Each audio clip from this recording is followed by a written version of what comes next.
We get down into their territory, and you and I talked after the game.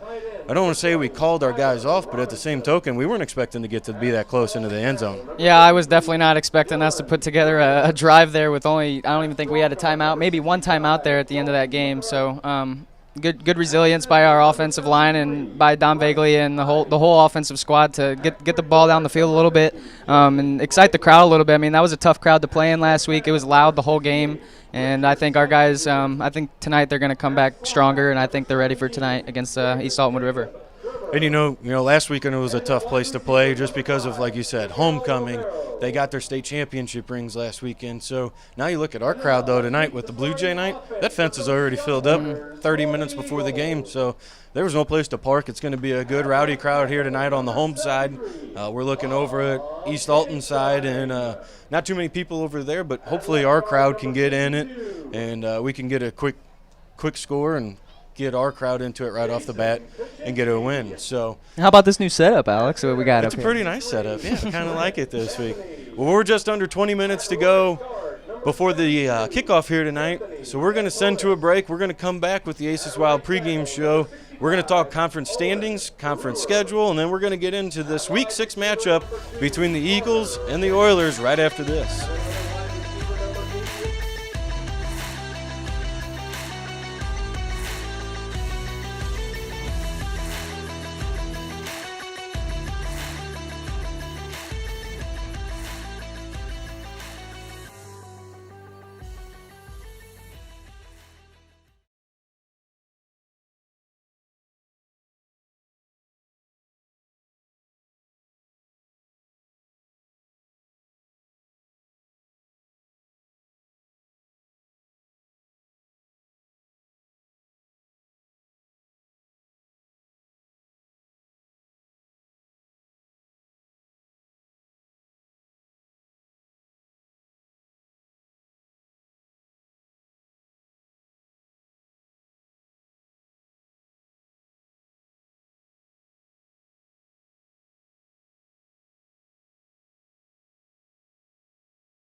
Wild pregame show presented by Aces Wild Video Game and Parlor in this Week 6 matchup between the Eagles and the Oilers. And you look at the conference standings, Columbia sitting right in the middle of the pack there with going 2-3, 1-1 in the conference, and East Alton's coming into it at 1-4 and 0-2. So Wood River only scoring 7 points a game and giving up 28. So the Eagles got a shot here to put up some points and potentially get ourselves a shutout here tonight. Yeah, and Coach Germain, anytime he sees that, he's got his defense all over it, and he's going to have his guys ready. And just going over the last couple weeks is playing on the defensive side of the ball. It's assignment football. So tonight I looked at their roster. I think half their team was freshmen and sophomores. So coming out, we need to start off early and start off hot. You look at the rest of the standings there. The big matchup this week is up at the top. You got Salem and Breeze Central, both 4-1, both 2-0. So that's got a lot of implications there. And Columbia's not out of it. We just got to win out. We know that's our job. Freeburg, I believe they go and play Roxana. Roxana has to come to them. So you look at that. East Alton coming here. Salem going to Breeze Central. That's going to be a huge game. And that's more likely going to be the winner of that has a shot at being a conference champ, and they just have to win out, and then they won't have to worry about being co-champs with anybody. Roxana's still trying to figure it out, going back to Freeburg. They're coming off that big win. So what are your predictions on those matchups there? Well, I'm taking the Eagles tonight. I know that, but Bree Central and Salem, that should be a good one. I know Salem usually puts up a lot of points, but Bree Central's got a good coaching staff over there, so they're usually coached up pretty well, so they know what the other team's going to run. But I would say Bree Central's going to win that one tonight, and then I'll take Freeburg also at home. So, yeah. Not going to be too much moving up at the top of the standings there. Now you look at tonight's matchup, the Eagles and the Oilers. Coach Horner and, CHS comes into the series at 7-1, and Coach Horner is 6-1. That one loss came back in 2004 in a 13-0 shutout. And I asked Coach Horner, I said, what happened in that game? He goes, I don't know, they were just better and they put up more points. He goes, ask Coach Germain, he'd be able to tell you a little bit more about that. The most recent matchup back in 21, whenever the Eagles won 49-14, and that's whenever East Alton went 0-6 in the spring season.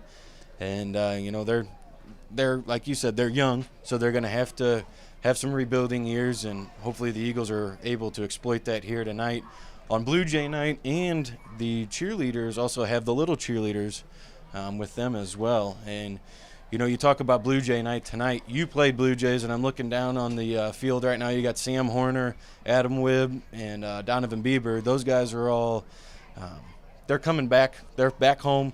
They're watching the game, and they were all Blue Jays players as well. And we've talked about it too, me and you. You said those were some of the best times in tonight. Yeah. You look at some of the excitement. The guys are excited too. Yeah, and it's a beautiful thing. Anytime you have a lot of little kids out there playing football, and you get to see them come out on the high school field for a night. For years to come, I mean, they're going to be strapping it up and putting on the helmet and walking down here themselves. So it's crazy how fast it goes. I mean, I remember when I was in Blue Jays playing high school football and doing all this stuff, but now we're up here commentating, Alex, and now we're watching down on Blue Jays night. So, I mean, it's a weird thing, but it's also an awesome thing. And you got to have a good feeder program. I mean, that starts with the coaches at the very lowest level, the freshman class in the Blue Jays organization. Mm-hmm. It starts down there. They got to learn the right fundamentals. They got to know how to tackle. They got to know how to throw, how to run the routes and everything. And everybody looks at Coach Horner and thinks, man, he's a great coach. Well, you would ask him the same way. He's going to tell you those guys down below, they have the hard job. Yeah, I mean, down there, working with those littler guys, it's not very easy. They don't listen very well, but those coaches down there, they know what they're doing, and they know how to rally the troops. And it's cool. Whenever I was in Blue Jays, I always thought it was awesome whenever I'd see like old high school players like come to our practices and stuff, or come to our games. I always thought that was awesome. So for these guys to go support our Blue Jays, it's pretty awesome. So we're going to go through our predictions tonight, and for the first time ever, for the people that don't know, this little broadcast deal here started back in about the 2012-2013 season with Tony and TJ Weber. They threw up everything. They got everything ready to rock and roll, and I was with them a lot of the times, and they always gave their predictions. And I think for the first time in, 9 years, 10 years, we have a first here in a score prediction. So, Jared, what do you got for your score prediction tonight? Eagles are going to shut out the Oilers tonight. I'm taking the Eagles 27-0, and I think the Eagles are going to walk out of here with a 0 on that scoreboard. 0. Nothing. 0. No garbage time touchdown at the end, nothing. Home turf, one of your last home games, must win, coming off a tough loss last week. I think you got to bring the juice tonight and start off from the beginning. I can agree with you. I'm still shocked. You're going that shutout. I'll give it to you. I'm going to go 34-13. I think we're going to give up a touchdown, and I think later off it's going to be another touchdown at the end. But I think the Eagles' offense is going to keep rolling. We've done a lot better with the lineman side of the football. We're watching, East Alton down here. They got some big guys, but I think, speed kills, and I think our guys are going to be a little bit quicker tonight, and that's what it's going to boil down to. So band is starting to take the field right now. We got about 2 minutes until I think the team's going to start making their way down as well. So we're going to head to one more break, and whenever we come back, we will be back with a short video with the Blue Jays, and we will let the Blue Jays lead us out onto the field here in the Aces Wild pregame show.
Aces Wild pregame show presented by Aces Wild Video Game and Parlor.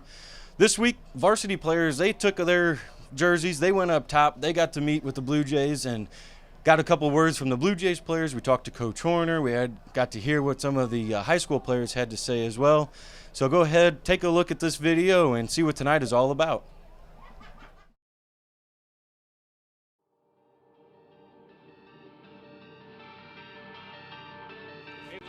Hands on your knees. We're ready. Go.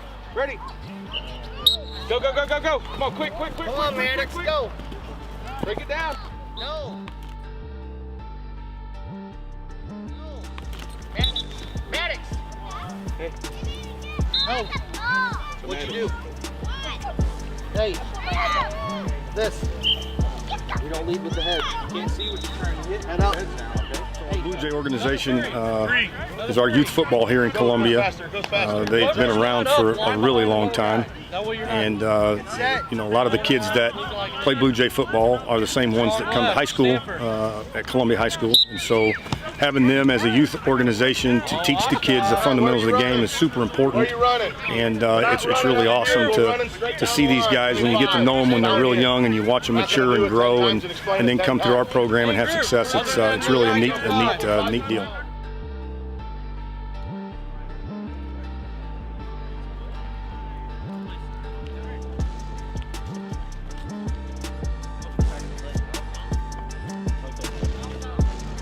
Obviously very special for those kids. They get to be a part of what we do on Friday night. We hope that it generates some more enthusiasm for them.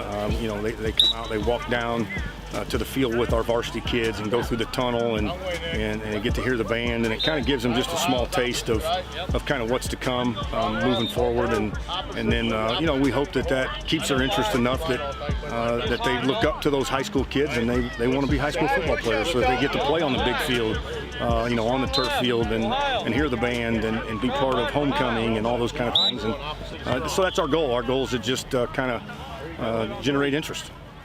1, 2, 3.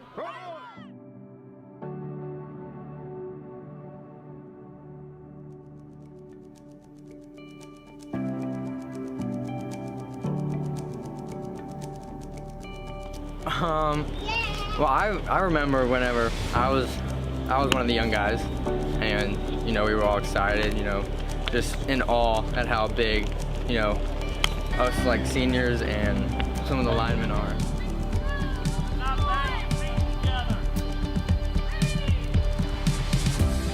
I feel like it's a good experience. I feel like I work harder whenever the varsity players are here because it pushes me to my limits. Hey, break down. Just you feel like you're an all-star and you just feel so good going out and just feeling like you're big. Yeah, I started Blue Jays I think when I was 6 or 7, and started with the freshmen and the littlest guys, and been here for about 5 years, and I plan to be here next year and finish out this year strong with hopefully a championship. Something special to see these big guys come out and help us with practice, getting ready for next few years. You know, whenever you're that young, and some of them aren't even that young, just a few years younger than us, but you know, just being able to see the guys that play down there on Friday nights, it's a cool experience, and I can't wait to, you know, give it back to these guys. My knees on two.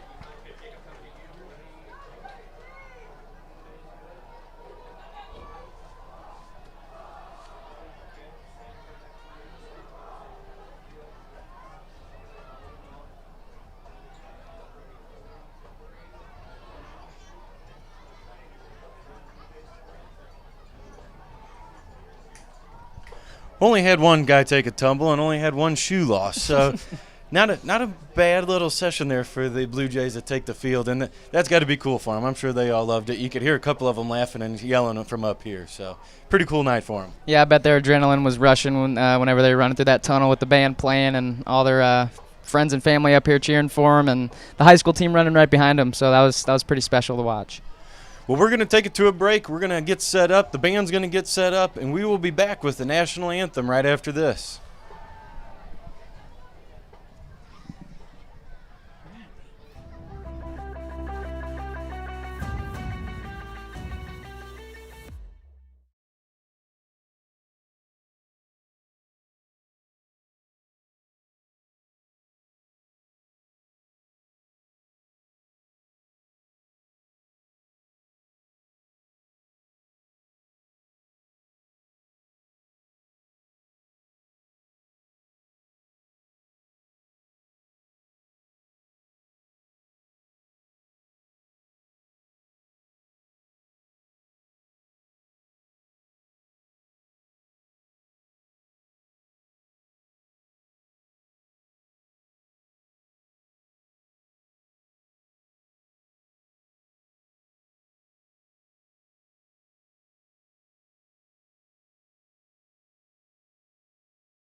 It's Eagle football time, Jared.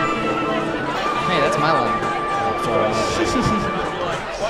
Once again, we missed the coin toss, so we're going to have to figure that out here on the fly. Looks like we're kicking, if I had to guess. Told Coach Kendall, I said, hey, this is the week. I said, we've been close all the time. I said, we want to see a defensive touchdown, a special teams touchdown as well tonight. So he said no pressure, but I think he'll be able to handle it there.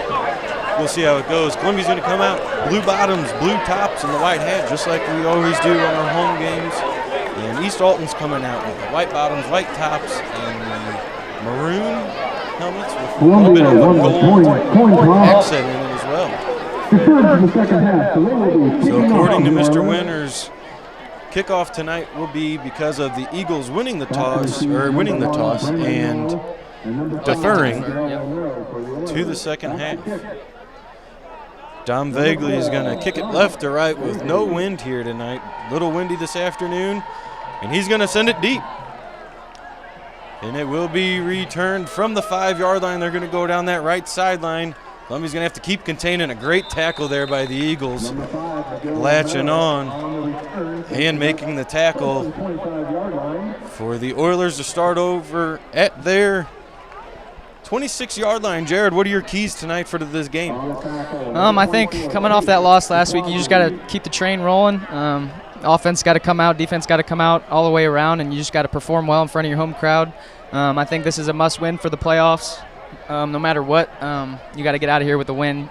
Try to go 3-3, and then just enjoy being at home. You're playing in front of your home crowd, second last home game, I believe, and I just think you got to go out there and show your city what you're made of.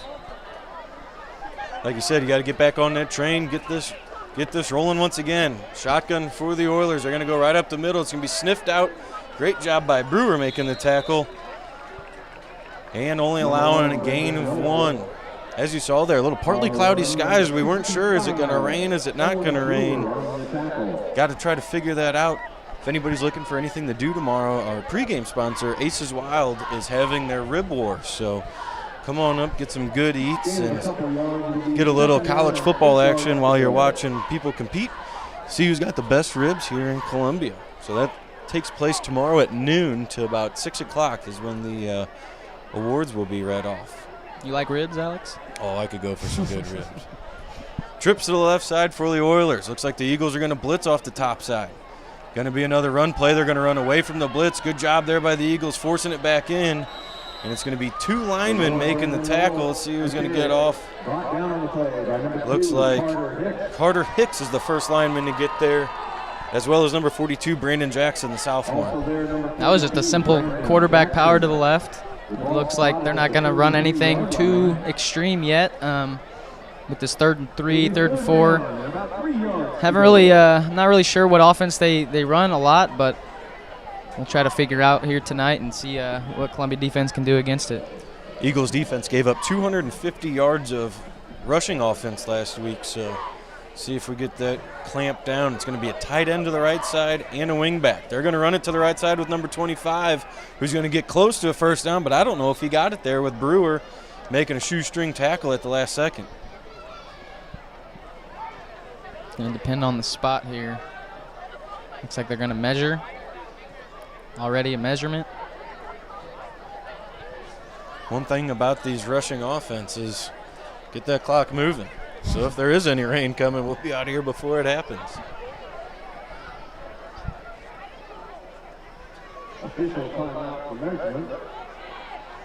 We had about 2 measurements in that game a couple weeks ago. I forgot who we were playing here at home, but we were up about 3 or 4 scores, and they were still measuring the spot of the ball. White hat says first down.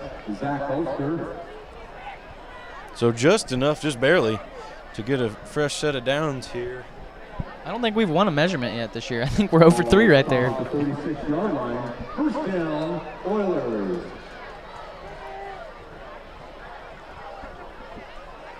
So 1st and 10, they're going to go trips to the right side, running back to the right side. Eagles are going to have 3 down linemen, and their 2 linebackers are going to come up, chase the quarterback down. Hicks is trying to get off his block, and he does, and great pursuit for the Eagles. And it's only going to be a gain of 2. Good job coming from the backside there. Is that Owen Brewer? Yeah, the backside linebacker looked like he's coming off putting his foot in the ground a little bit, putting himself as a D tackle. And we have a couple guys that can do that can kind of go back to linebacker and that can put their hand in the ground. So that can be special for a defense if you got guys that can move their feet a little quicker than the offensive line can. 2nd and 7, going to be another run play to the right side with number 25. He's going to power his way for a couple yards, and it's going to bring up a 3rd down and 3. And we're going to run down to the field here. We got CHS grad Adam Wibbemeyer. He's going to be our on-field reporter tonight. Wib, you got me down there? Wib, what's the feel down there tonight in a must-win game here for the Eagles? How's the team responding so far?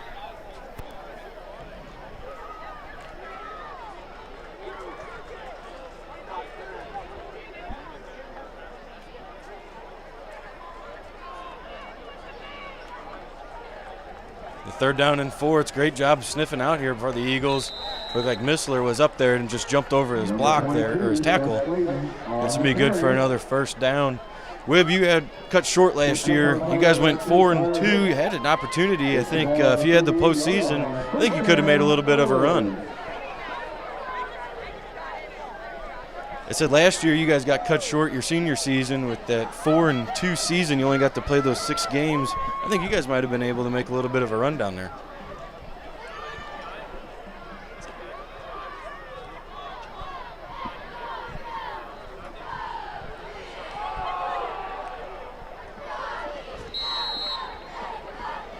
Number 22, Seth Sladen on the carry. Brought down by number 88, Jay Missler. All right, well, we'll come back to you here in a little bit later. We're going to keep going from up here, and we'll see what's going on in the 2nd quarter. 3 yards on the play. Ball spot at the 49-yard Rushed there once again by the Oilers, and it's going to be a 2nd down and 7. East Alton just keeping it, and 3 + 3 + 3 + 3 is 12. You got a 1st down every time. Yeah, and we had to do that 2 weeks ago against Roxana. They got a trips left here, and they're just going to do a quarterback power to the left, and great pursuit by, it looks like Carter Hicks got there on the outside. Didn't let him cut it back up, and that's a loss of about 5 or 6 there. And that's going to bring up a long 3rd down. Yep, 3rd down. Hicks and Vagley were there once again. I mean, we're saying their names all the time this year. And, it's a great job. We've talked about it before, being a safety, being a linebacker. It doesn't matter. These guys are making the plays wherever they're put, and that makes Coach Tremaine's job a little bit easier. Yeah, you got Vagley with 30 tackles this year, Owen Brewer with 25, Missler with 22.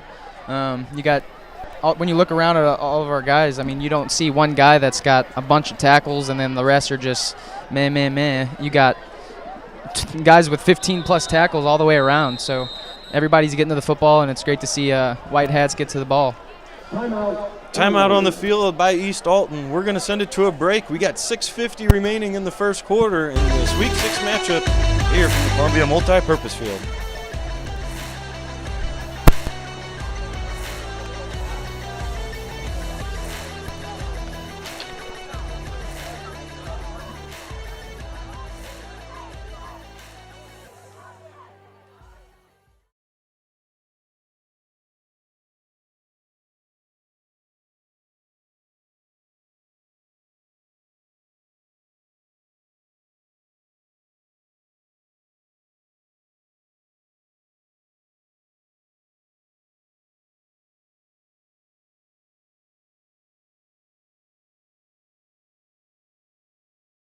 All right, sounds good. We'll come back to it. All right.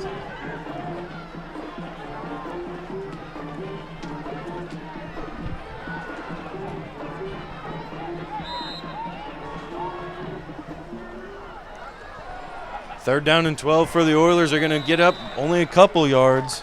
Number 35. And it's going to bring up a 4th down and 9 now after the short gain. And in this offense here, Coach Tremaine, once again, he just wants those long passing plays and makes his job, once again, easy as can be. Yeah, and they took off probably half the quarter there almost. So just seeing that first drive for East Alton-Wood River, looks like they're going to be a run-heavy offense tonight. Not going to throw the ball in the air. Going to try to maybe get a lead and then try to hold the ball for a little bit tonight. So we'll see what Coach Horner's offense has in store. Smartly, the Oilers punt the ball way away from McConaughey. Haven't seen that yet this year, I don't think. No, that's something we saw a lot last year with having London Little back there. And if anybody's watching film, they need to do that. McConaughey, he's just as shifty. He's going to be able to bust one eventually. And hopefully tonight might be that night. So Vagley's going to come out with the offense in that new formation last week that we couldn't figure anything out about. It's called the T formation. Nothing special, just something pretty simple. And we'll see if Coach Horner wants to run that this week. He's going to start with a tight end in Hicks. Missler is going to be our sniffer back. Going to be a run, stretch play to the right side. McConaughey's going to get it to the outside. He's going to make one man miss. He's got to make a second man miss. Hurdles over the top. He didn't have to do that, did he? And trips himself up and falls at the 45. And I think I'm on your side there, Jared. I think he could have cut back and just made a touchdown right off the bat. One little cut there to the left, and I think he's already walking in the end zone on that far pylon over there. But great first play there for the Eagles. Get the drive moving. Looks like McConaughey's going to have a heavy load tonight, and we'll see if he can do like the same he did last week. Trips to the right side, going to be an RPO. It's going to be handed off to McConaughey. He's got good downfield block, and he's got another first down. 2 plays and about 35 yards. Coach Horner wants to keep this tempo going, something we've seen the last couple weeks. McConaughey coming off the 109-yard rushing game last week, and he also, I believe, had 100 yards receiving as well.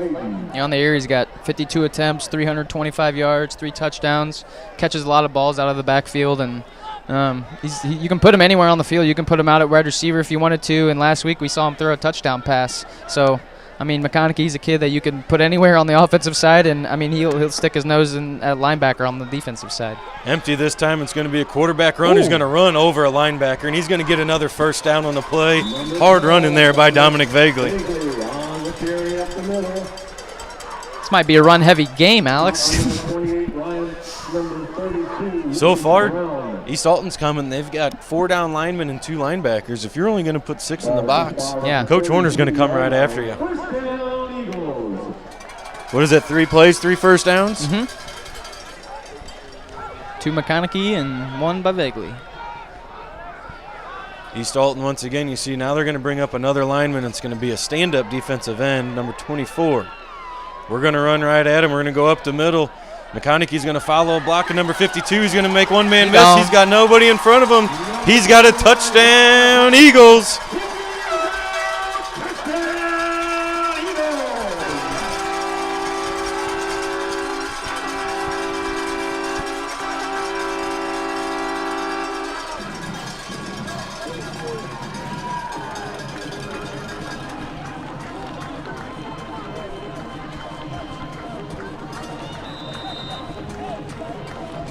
That might be our first touchdown on our first offensive drive all year, I think. Marquette, we might have had one, but we started the same way with Marquette then. Yeah.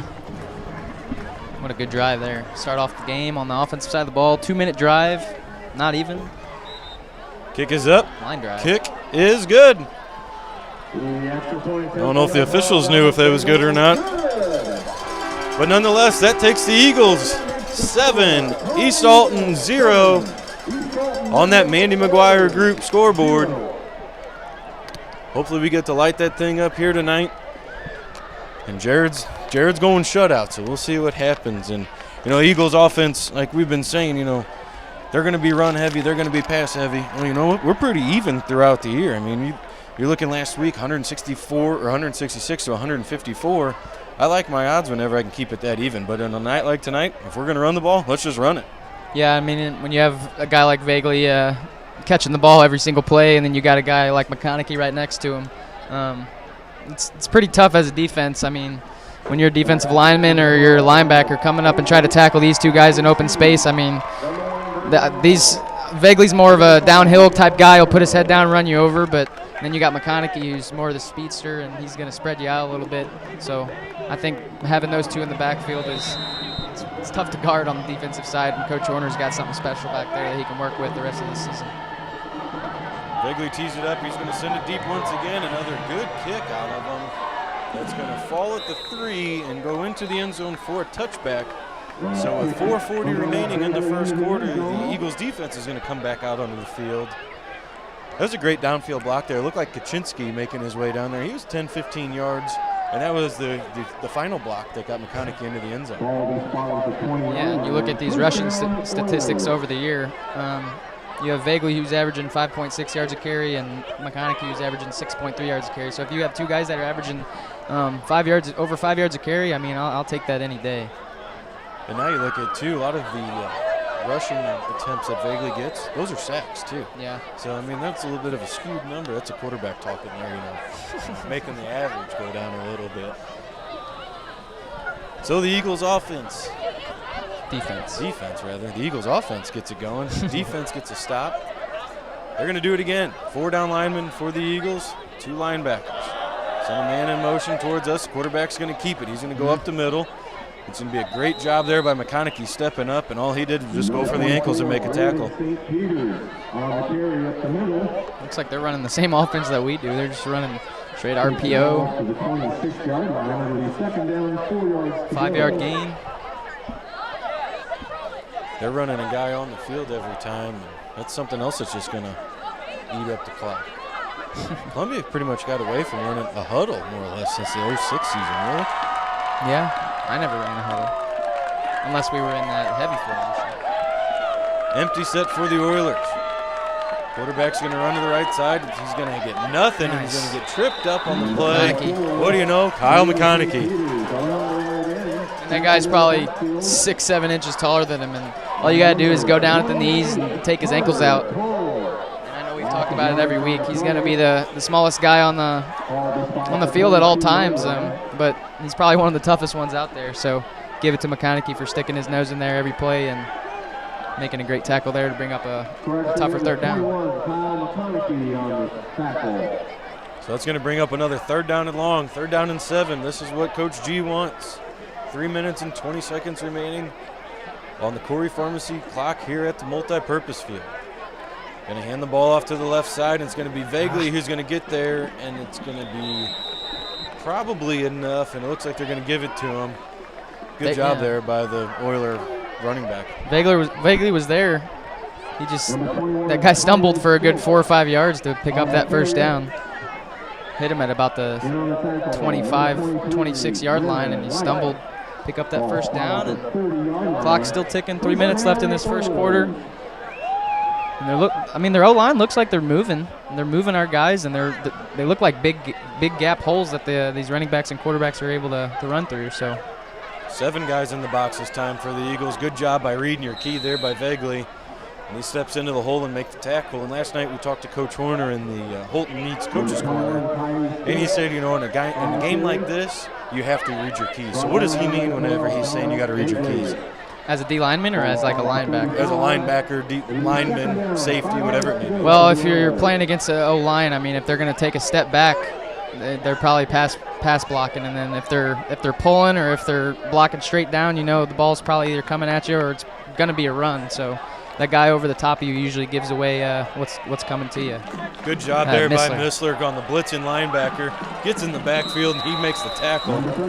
Good job getting the snap count there. Looked like Grant Matheny was there to clean the mess up. And that's all it takes when you have those outside runs and you have linebackers that can fly down the field. All it takes is, I know we've said it every week, but just to get a hand on them to force them back inside, because you have your linebackers and your D linemen flowing to the ball, and you got guys like Vagley and McConaughey who can use their speed to get to the ball. So great job by the defense there to bring up another tough 3rd down, and we'll see if Coach Jermaine can get a stop here. Is he going to bring the juice on this play too? Yeah, he is. Look at that guy. That is the most intense man, I think. When you look at him, he gets in the zone, man. As we have another timeout here by the Oilers. That guy, though, we see pregame meal, and I kind of sat across from him, and those eyes could pierce through anything they wanted to pierce through. Oh, trust me, I know. Trust me. Well, let us know where you're listening from here as we host the Oilers with 1:25 left to go in the 1st quarter. Let us know where you're coming from. We've had one from Florida already. Jared's already had a text come in. Give us a shout out. Yeah, where are you listening from? We got to get all 50 states in here one year. We got to be getting close. Yeah, we got to be. Maybe have we had a Hawaii before? I don't know. I might have some family ties in Hawaii. I might be able to get us too, but we'll see if we can get down there. What's the theme tonight for the student section? Do you have any idea? Is it just Crazy Blue and White? Crazy Blue and White? Crazy Blue and White. What's going to be the homecoming thing? Do we have any idea? Dancing in the streets. Dancing in the streets. We got a little bit of an insider up here. Yeah. Giving us all the answers. Dancing in the streets. Homecoming going to be happening on Main Street this year. 3rd and 8. Wing back. It's going to be a fumble. Great job there by the Eagles pursuit to get back there, and it's going to be a loss of about 10. Quarterback couldn't get the snap. It's going to be a big loss on the play. Think they'll kick it away from him again? I think so. Brewer in on the tackle once again. He's going to get this one, and he's taking it to the house. We got a house call, ladies and gentlemen. House call. Here it comes. He's going to use this side of the field. He's going to score on this side of the field. All right. This going to be a mic drop when it happens? If they even give him a chance. Oh, they're not even going to give him a chance, are they? Kick it straight out of bounds. Well, it's going to be great field possession here for the Eagles.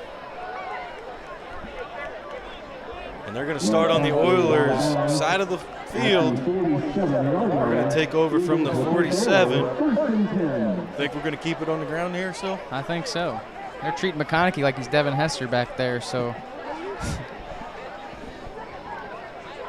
weeks to come, we'll have to see if teams keep kicking the ball to him.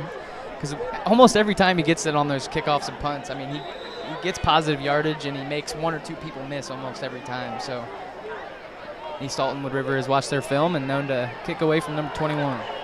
Going to be an up back. It's going to be a handoff to McConaughey. He's going to try to get to the outside. Jukes one man who's going to keep hanging on to him. And a great job by Kyle keeping his feet moving. Like you said, he's a shifty running back, but he's going to keep his feet going and keep on his balance and try to get that extra yard. And he's got great vision. He can see the field so well, and he knows when gaps are going to open up. And something that we talked about earlier in the season was he was almost hitting the gaps too early because he's too quick and he gets to the line too fast, and he doesn't let everything open up because he's getting there quicker than the linemen can even get to their blocks. 4 down linemen for the Oilers. Going to be a handoff up the middle. Good push by the offensive line. It's going to be a gain of only 1, but had a pretty good hole there. They just did a good job in clogging it up. I'll take it to the end of the first quarter. So that'll do it. That is probably one of the quickest first quarters we've had here at Columbia, where your 2 and 3 Eagles are up against the 1 and 4 Oilers. Eagles currently lead on the Mandy McGuire Group scoreboard 7-0. We will be back right after this.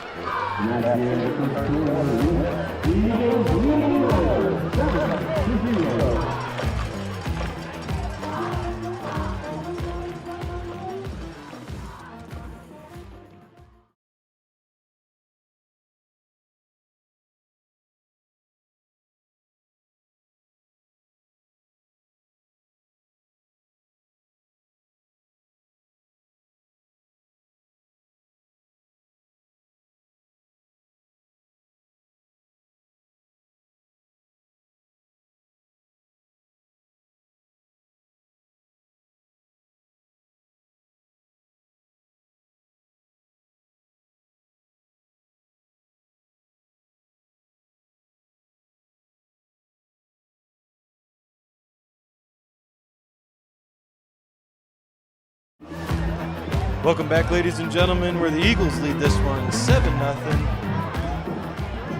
Currently have the football in Oiler territory for a 3rd down and 4.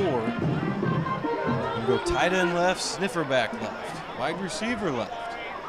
Sending Saigon in motion. It's just going to be a hard count, and that's all you're going to need. 24. Number 24 hasn't come off the field yet, I don't think. I think he's the one running from sideline to huddle every play, so he's going to be gassed after this one. So that's going to be a free 5 yards, and we only needed 4, so that's going to result in a Columbia Eagles 1st down. Taking a shot, coming out of the quarter. You could. It looks like they're just running man-to-man with the – what are they running over here? They got a linebacker playing on our middle receiver, and then they got 3 guys playing over the top. Another time where Vaguely claps his hands and says go, and just don't get the snap back there at the time. So I'm going to put that one on Matheny there. You hear that clap, and maybe that's on Vaguely too. He might be changing up his cadence a little bit. Just got to get that figured out. So it's going to be a loss of 5 now. Still 1st down and 15 for the Eagles. Trips to the left side. Jared said no safety early. Going to be a high snap, but it's going to be caught and handed off to McConaughey. He's going to get the edge. He's going to be at the 35, and he's going to get a couple more yards before they blow the play dead, and it's going to be a good 8-yard run. Hope you started him in fantasy this week. Running out of his shoes. Like I said, the Blue Jays, we had one kid about the middle of the pack. He took a tumble. It looked like we had a lineman running through. He lost the shoe, and he was trying to put the shoe on. Guys were still running around him. So you always see those videos when they're running through the paper in the beginning of the game. T formation here to the right side. It's going to be a stretch play to the right side. Vega's going to keep it himself, and I think he was tripped up by number 24. Was it by himself? It looks like 24 dove and he missed him, and then there was kind of a, if it was a trip, it was a late trip because he got away from him, and then he might have stumbled over his own feet like the Ben Roethlisberger style, or now we got a 3rd and 9 here. We'll see what Coach Horner's got up his sleeve. Eagles have yet to attempt a pass. And you see big number 2 Carter Hicks out here coming. Might throw one over the top here and just have him go get a first down. If they're going to play man-to-man out here, Mister's going to move in a little bit, corner right over the top of Carter Hicks on this outside. It's going to be a rollout to the right side. They're going to go across the field, and it's going to be caught by McConaughey. Someone missed a block. Not going to get anything. You look at Coach Horner and Coach Jermaine both throwing their hands up. Like you said, somebody's going to have to miss a block if he's going to get tackled that quick. Yeah, because that's we scored on that play, I believe, or we almost did. I think it was a home game that we almost scored on it. And all it is they treat it like a rollout to the right, and the running back just stays on this side and just throws it right over the line, gets the whole defense flowing to that side of the field, and maybe have 1 or 2 defensive players still on this side of the field. So someone missed their block there and lost 2 yards. So we know Vaguely can boot it 60 yards. Let's see if he can get it about 37 yards. Going to be a good punt, and it's going to go to the corner, but not to the corner enough, and it's going to go into the end zone for a touchback. He had it on that right angle. He needed about another 5 yards, though, to get it out of bounds. So the Eagles lead the Corey Pharmacy scoreboard 7-0 with 9:42 remaining in the first half.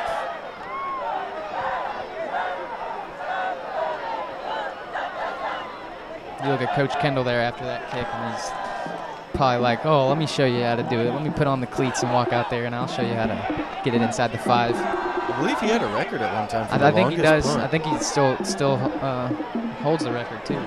He'll probably tell you the exact place he did it, the exact shoes, yeah, the undershirt he was wearing, what time it was, what he ate for lunch that day. He could tell you the whole thing, probably. Going to be a quick run to the left side, and there's going to be a ton of people all around that hole, in number 22 finds the hole just enough, and he's going to get 5. We'll give him. We'll give him 5 yards, and he's going to be brought down by Jackson, bring up a 2nd and 5. Coach Kendall texted me today. He goes, Schlem, we going to get an interview? Find this? Yeah, we'll get you. Don't worry. Well, we'll get you next week, Coach Kendall. Miss it again. Eagles 4-down linemen. Going to send everybody up to the line of scrimmage. Looks like everybody's going to be on an all-out blitz, and they are. And a good cutback there that time. And on those zone plays like that they just ran, everybody's just going to take 1 step to the right side. I'm saying on the offensive side of the ball. And that cutback's usually there for the running back. Yeah, and you kind of just block down there, and you got to have athletes on that side of the ball whenever they have. You got to have guys that know their great vision and have great feet. And there, I mean, our defensive line was able to wrap up and get a couple hats to the football and make a play. See Coach Ames in there on the iPad. That's his job. Run to the left side again, another big hole, and another attempt there by McConaughey. No missed tackle, but like I said, those iPads down there, they got the replay at a flip of a switch. And yeah, it comes quick. I remember I took a shot one game I was playing in, and I wanted to see how I got hit, and I literally came off the field, and they were already looking at it, and it's literally probably 10 seconds after the play that it goes down there. So that gives coaches I mean, that helps coaches a lot because they can literally go over to that player that just made a mistake and say, what are you doing here? What do you think you're doing? Who are you blocking? So I think that's definitely a plus for our coaching staff that we have. 2nd and 4, it's going to be a pass play, just a quick hitch route. Good job there by Meganson, was the corner over there. Had good coverage. He made a good break on the ball. It was just good timing pattern there by the quarterback and wide receiver as McConaughey comes off. Sivans running on. 1st down and 10 for the Oilers. 7:45 remaining in the first half. Oilers are driving once again, have the ball at their own 47-yard line. This is their second pretty good drive that they've had tonight. See if they can cap it off with anything. Run play to the right side, just a basic trap play. And I believe it's going to be Missler in on the tackle. Number 22, Seth Clayton on the carry. Only a gain of 2. Also there, number 73. Good crowd once again here for the Eagles as the student section is just about filled up. Bleachers are pretty full and got the fence line filled up. Now we just need to get them into the game a little bit. 2nd and 8, doubles to the right side. You look how wide this running back is right now. I'm going to say they're going to go to the right side, and they do. Going to be caught by number 1. He's going to make one man miss, and that's it. It's going to be 5 Eagles after that. Making the tackle. And something there again, you see 4 or 5 white hats getting to the ball. And that's something that Coach Germain, I know I've said it, but he expresses that in practice all the time. Make sure everybody at least taps the guy that was running the ball. And that's why you see all those white hats getting the football. Brennan Wyke in on the tackle in the linebacker position to force a 3rd down and 12. East Alton starting to throw the ball a little bit more here. So far moving it pretty well on the ground and losing yards in the air. Doubles to the left side, wing back left. Tight end to the right. It's going to be another timeout by East Alton. And that's going to be their 3rd one of the half. So if you got them, might as well use them. So we're going to send it to a break. We've got just under 6 minutes remaining here in the first half, where the Eagles lead it 7-0 over the Oilers.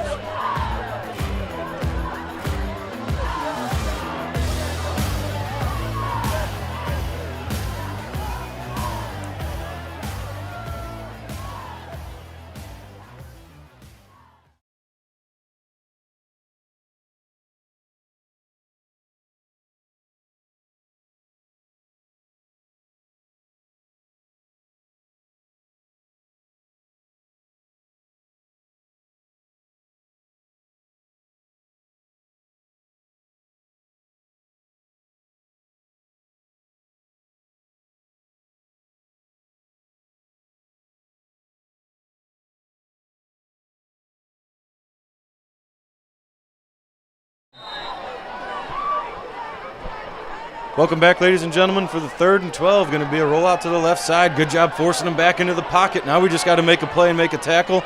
And what do you know, Owen Brewer's there to make the tackle. Kaczynski was there first. Forced it back in, and a good job not letting them roll out. Yeah, quarterback was running for his life there and broke a couple tackles on our D-line and a couple linebackers, but didn't have enough power to get to the 1st down, and we're going to punt it away to McConaughey here. So after this punt, we're going to send it back down to Wibbs. He's got his microphone on this time now, so we'll hear what he has to say as East Alton sends a man in motion. Going to be a high snap. Punt gets off and a duck knuckleball, and it's going to be returned by McConaughey. He fumbles it a little bit. He's got the sideline. He spins off of one guy, keeps his feet moving, and almost breaks it once again. We keep saying almost. He's going to do it one time before the season's end. So, Wibby, you're down there on the sideline. Been nothing but run on this game. What's Coach Germain's thought process right now in trying to get that run stopped? East Alton's offense is mostly run, and his plan is just fill up the gaps and blitz, especially with their doubles to one side and empty to the other. Blitz off the empty side and just blow up the gaps with the D-line. It seems like they're doing a pretty good job before. They've got 0 points on the board right now.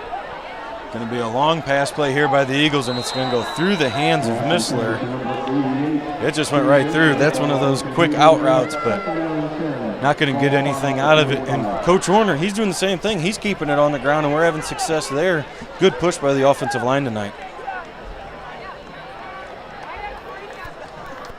So, Wib, when you were out, you were a linebacker, correct? Yes, I was. So we talked to Jared. We said you got to read your keys. What's something that is you as a linebacker on a night like tonight? What key are you looking at first? East Alton runs like a pulling guard offense. So if I was the right inside linebacker, I would look at that my guard. So it would be the left guard, and see if he's pulling. And whichever way he'd go, I would go, because 95% of the time the guards are going to lead you to the ball. So you're almost making a triangle. They talk about looking at your two guards, and then your running back as the Eagles complete the pass there to the outside. And it's going to be good for, I'm going to give them 10.5 and a first down. I've never seen an official spot the ball on the outside, carry the ball outside from the outside. And that is good for a first down. Meganson there in on the tackle. Wibbs, do you think we're getting in the end zone this drive? I think we will. I got faith in our offense. Well, the Eagles lead it right now 7-0, 4:40 remaining in the first half. Sniffer back left, tight end left. Run the ball to the left side. McConaughey's going to try to get to the outside, not going to be able to get anything. Wibbs will come to you at halftime, and we'll see what the halftime mood is. All right, I'll see you then. Going to be a second down and 13 now for the Eagles after the loss of 3. We said earlier that they're getting a good push up front. That play, not the case. Yeah, I went backwards on that one. The Eagles are going to have double from the Oilers' 48-yard line. Running back to the right side. Vegley's going to look to the left. He's got the middle of the field. He's got Hicks open. He's got Hicks with nobody in front of him. He's got Hicks for a touchdown, Eagles.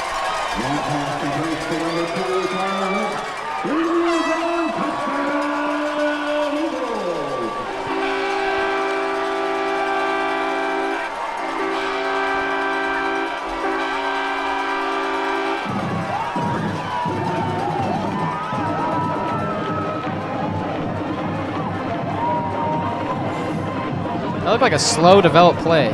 Did it not? That was one of those that you probably could have put a little air underneath of it and let Carter run into it, but Vegley puts it on a line, and it's good for a 47-yard touchdown to Carter Hicks. Vegley on for the PAT. Good snap, good hold. This time he gets it up. And good. Is that baby powder they're throwing out down there? Or the chalk?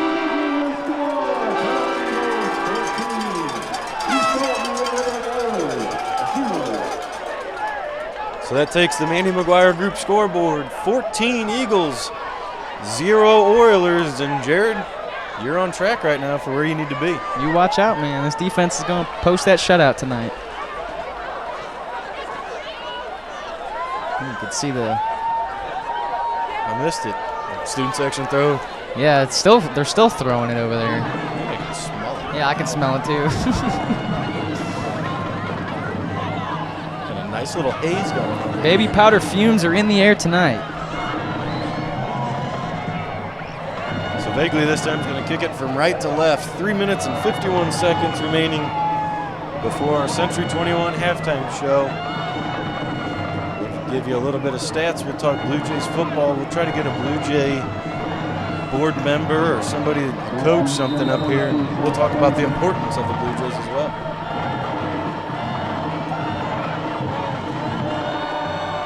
Vegley sends it deep. It's going to hit at the 1 and almost check up where we wanted it to. And it's going to get in by about a yard, so it's going to be East Alton taking over from the 20-yard line. So the Eagles get the football coming out of halftime. You think if we can get a quick stop, you think Coach Horner and Jermaine call timeout, get up 21-0? Oh, yeah. Anytime Coach Horner can get more points on the board, I think he's going to do it. As long as he's not up by about 60 or 70 points. But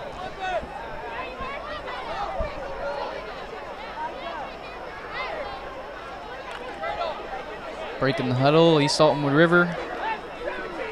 With 3:51 left in the first half. See if they can get something going here. It's going to be a handoff to the right, and it's going to be sniffed out right away by, looks like 88, Jay Missler. Shot right through the line to make a tackle there. And we've said his name a lot this year, and he's still supplying for his defense and showing what he can do. Loss of 2 on the play there for the Oilers. He shot through like a cannon on that play.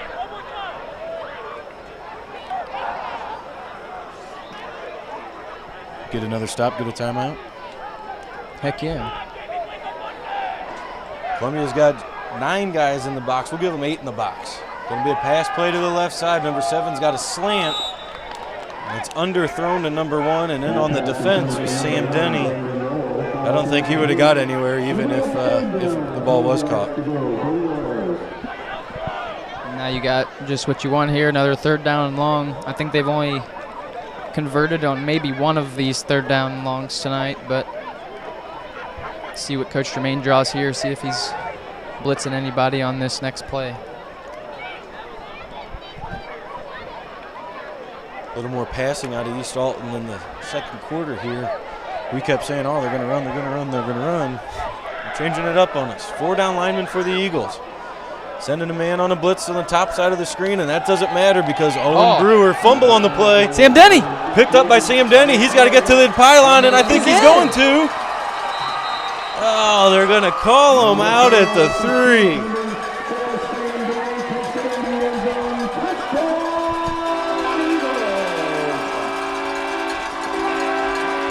They're going to call him out at the 3. White Hat gave him a touchdown. Side judge called him out.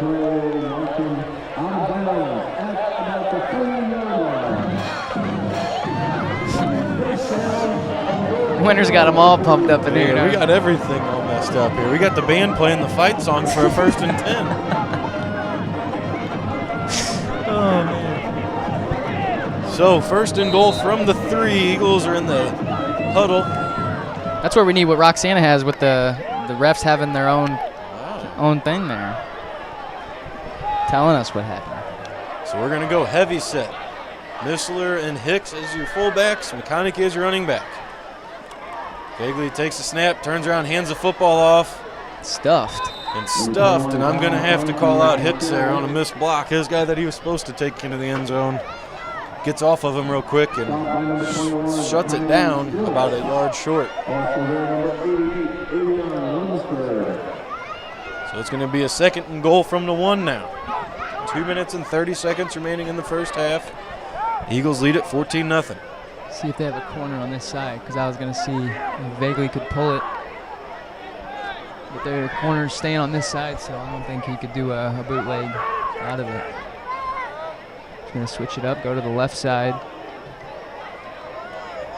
It's going to be the same play to the left side. This time. Did he drop the ball?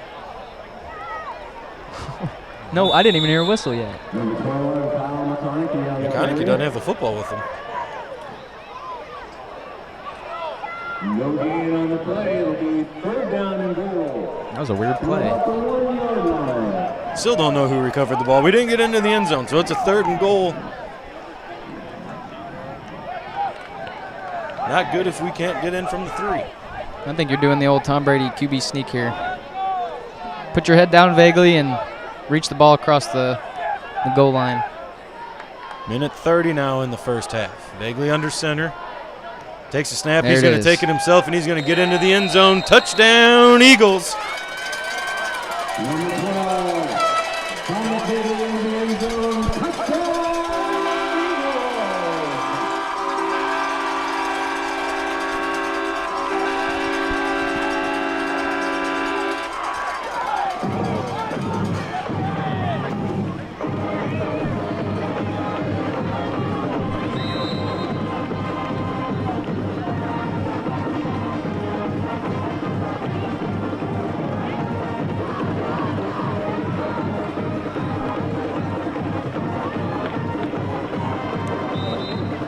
Good snap, good hold, good kick. is good. So that takes the Mandy McGuire Group scoreboard. Eagles 21, Oilers 0. J-Rod, you said 27-0. Come on, Coach Horner, score one more touchdown. Don't score any more than that. I don't think either of us have ever got a prediction right either. I don't think so. I don't even know if we've gotten one side of the prediction right. Yeah, I don't think we have. I'm on pace, though. Just got to miss an extra point. Coach Kendall won't be happy about that if we do, but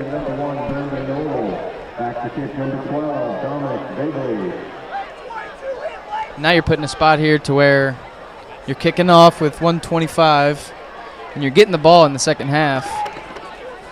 So if you can get a quick stop here, no score, go up 3 scores into the halftime and get the ball back coming out, I think you're set up for shop for a good ending to this ball game. Vegley sends it deep, and this one will be caught at the 5. Return man's going to try to get up to the middle of the field. Wyke is the first one there, makes a tackle. Number 22 lowers the shoulder and puts the boom on. But that's as far as he gets. I don't know who he hit, but looked like hit that him was with some force. Might have been Dalton Rainwater, and you heard all the whole fan section over here. Whoa! Big hit there. So got right back Rainwater up. Makes though. a stop. I mean, just get in the way. Slowed him down. Like hitting a brick wall. Got to give a shout out. We're seeing the ball boys run out right now. Got to give a shout out to Matt Cripple down in Florida this week. I told him, I said, when was the last time you missed a game? And he couldn't even tell me when that was. So yeah. He texted me this morning and said, good luck tonight to the Eagles. Doubles to the left side. Wing back to the right. They're going to run it to the right with number 24, who lowers his shoulder. Owen Brewer, first one there, I think. 65, yep. Look like Wetzel and Owen Brewer in there on that tackle. 1 minute remaining here in this first half. Eagles up 3 touchdowns, 21-0. And we will be receiving the second half kickoff. Second down and 7. East Alton out of all of their timeouts, so I'd imagine that they're just going to run the first half out. This could be the last play of the half as we're under 40 seconds. Doubles to the left side, 2 running backs. Going to be a handoff once again to number 24. He's going to have his money's worth. He gets through 2 tackles and he's brought down. He runs hard. 12 vaguely. Don't know what happened there at the line of scrimmage. We had him, it looked like. But he enters Eagles territory as the Oilers have the ball at the Eagles' 43-yard line. 25 seconds to go in the half. He runs with his knees, like he pulls his knees up really high and he digs into the ground, and it was a great run there to set up a first play to the left side this time and nothing going as the Eagles are there, and I think that might do it for the first half, and that's a good play to end it on. Yeah, and I don't know if East Alton River didn't have any timeouts there, but off that big run, I would have tried to. I mean, their quarterback, you don't know if he has a great arm, if he could throw the ball down the field, but I would have taken at least a shot there on the Eagles side of Eagles territory. So an official timeout with 3 seconds to go in the first half, and it looked like the White Hat was going to let it run down and finally called it off a couple seconds later. So the Century 21 halftime show, we'll have the band performance out there, and we're going to try to get a Blue Jay representative up here and talk about them. Once again, let us know where you're coming from and listening from. Usually we have the Wibbs text in by now, so Wibbs, where are you at tonight? Got your boy out on the sideline. We'll see if we can find a score in that Salem Central game. I'm digging right now. Jared's the official tweeter. Just got to look up 618 football. People keep posting scores. Norm's down game. There's the Wibbs there. Watch it on their way to Murray, Kentucky. I knew they were out there somewhere. Jerseyville is beating Waterloo 8-0 in the first quarter. Joshua McConaughey watching from Hoover, Alabama. So We're going to have one more play here in the first half. Going to be a tight end to the right, doubles to the left side. Going to be another run to the right side with number 24 as the horn sounds. It's a gain of 4, and that's going to do it for the first half. Eagles lead it 21-0 as we enter into the Century 21 halftime show.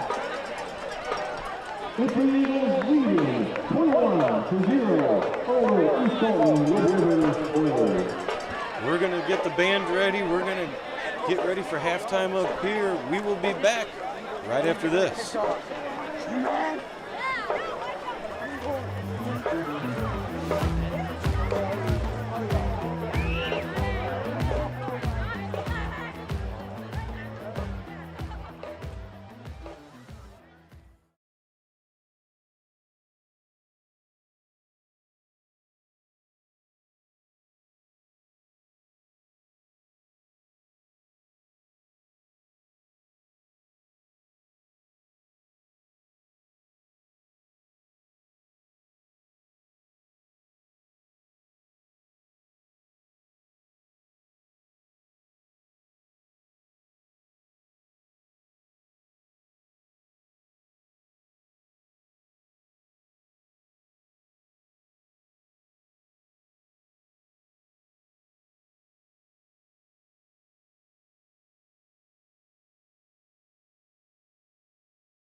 Another great performance from Alton-Wood High School, Varsity.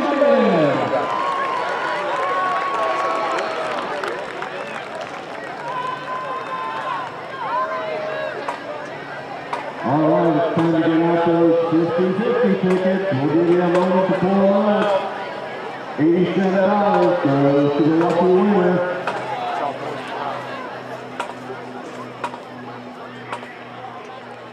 The winning number is 4.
Welcome back, ladies and gentlemen, into the Century 21 halftime show presented by Century 21, where the Eagles lead the Oilers 21-0.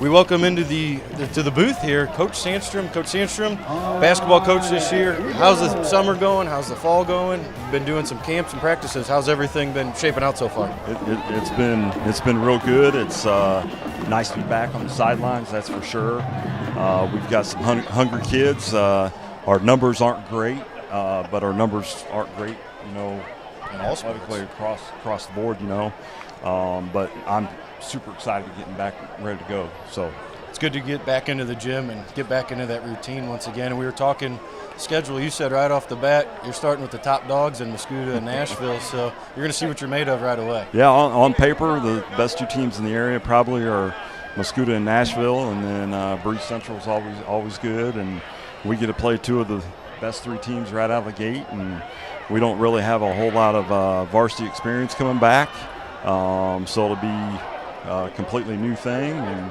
new offensive scheme, new defensive scheme, and we're getting thrown to the wolves right away for sure. You got some size this year. You're going to be a perimeter team. Do you have that figured out yet? Or? Oh, well, normally I've been blessed with big old post kids my whole entire career, and we don't really have a true post this year, but we're going to be able to play a little bit different way. We've got a bunch of athleticism across the board. We've got a very talented freshman group coming in that I've had the last 2 years at the middle school. We've got a very hungry junior class as well, and then we've got Glenn Powers, probably our only senior this year. So like I said, we've got a good mix, but those kids that I mentioned, they're basketball all the time, and I'm super excited to get back going. So we got the new Cahokia Conference and some teams that you haven't seen before, but I mean, you've been around long enough. I think you might have seen them just in a regular season game. So that new conference, are there any teams out there that could shake things up? I mean, now you got Oakville in, they're the medium division, but are you going to be playing them every year? Right. Well, we played Oakville forever. John Krause is a great friend of mine, and then he actually resigned, and his assistant Ryan Heck has taken over. So we play them. We're actually in the midwinter tournament at Oakville this year as well. I was really excited to see Wood River get in because Wood River, their field house is phenomenal. It's a great place to play. And then Roxana, Mark Briggs is a personal friend of mine, and I actually went up and helped him out with practice the last couple of years too. So it's always good to have some bigger schools come in, and we'll still play the teams that left in Westland and Carlisle, moving to the middle division. We'll still probably play them. So it's nice to have some new people where you don't have to play teams 3 and 4 times each year. I get it. Well, thanks for coming up. You never know what's going to happen when you come up here. You just get thrown to the wolves, and you did a great job, and we're interested to see. I think we're going to do about a dozen games, I think, going to be calling the games with KCHS. Hey, so. I'm all about that. Taylor's already kind of talked to me about that, so you guys being around is great, and the support and help. My parents are going to be able to watch the games at home in their living room from 3.5 hours away. So I'm very grateful. That's what we would like to hear. So good luck this season, and we'll be talking to you. Thanks, this Alex. winter. We'll see you tomorrow at Rib War. We'll see you at Rib War. Appreciate it, sir. All right. So now we'll get Jared back in here. Jared, good first half there by the Eagles, going up 21-0, and we're going to try to get that going once again as we get the opening kickoff right off the bat. Yeah, and I think something we saw early was Coach Horner just running the ball, trusting his O-line and trusting his athletes to make plays. Having McConaughey and Vaguely back there, I think we'll be in good hands the rest of this game. All right, well, that's going to do it here for the Century 21 halftime show. We're going to get situated, and we'll bring you the second half of this Eagles and Oilers matchup right after this.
football here as the Eagles are going to be taking the opening kickoff. We'll see if that offense is going to run it down the throats or if they're going to get it through the air. And like we've talked before, the Blue Jays are where it all starts. And we have President Steve Bieber with us tonight. Steve, thanks for coming up. Oh, thanks for having me. So we talk a lot about Vagley and McConaughey. They're the two skilled guys, and they started however many years ago. McConaughey, the quarterback. Vagley was the running back. Last week we got to see that. And it all starts with you guys down at the lower levels. So tell me about your numbers that you got this year and your coaching staff and what you're expecting, because I think you only have one loss in the first 3 weeks. Correct. Out of all the freshmen, sophomore, JV, and varsity, we have one loss. We have one of the biggest turnouts right now at about 107 players that we've had in quite some time. It's looking like we're on the uptick. That's what we like to see. That's what we definitely like to see. Is the varsity, I think we only have 39 guys on the roster, so it's good to see the numbers up down at the lower level. Saigon there with the kick return caught a little bit of a pooch kick, so everybody's keeping it out of the hands of the athletic Kyle McConaughey. So like I said, one loss, so you got 4 teams playing every weekend. So then what are you sitting at? 8-1 right now, 7-1, something like that. 8-1, so, yep. So that's a pretty awesome feat, and they're putting some points up all across the board. It seems like every team. Yeah, we've got our homecoming game this Sunday, where all 4 teams are going to be playing, starting at 10 o'clock. Eagles are going to have tight end right, sniffer back right. Going to be a run to the right side with McConaughey. He's going to cut up field, gain about 4, and get near midfield as the Eagles have good starting field position once again.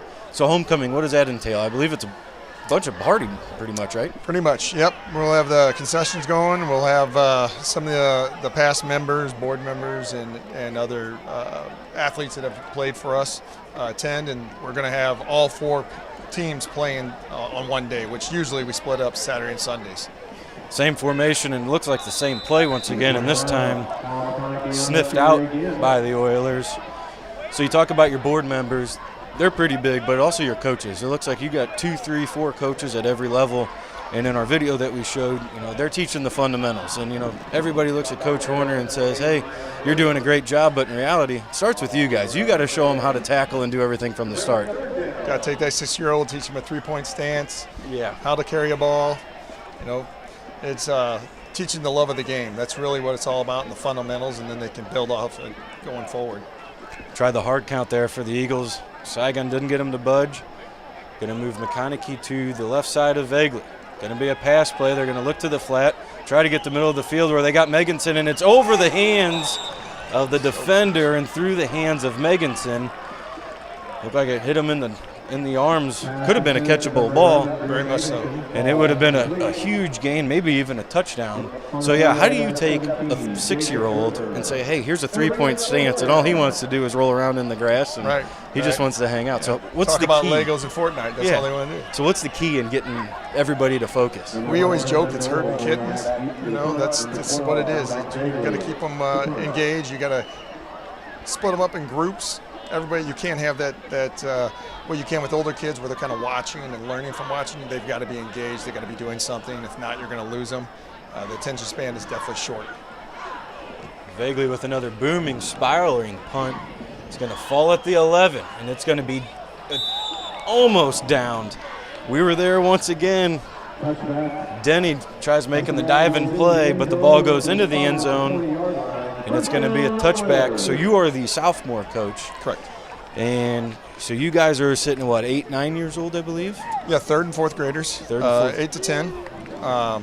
And we've got a pretty good number. We got 30 kids.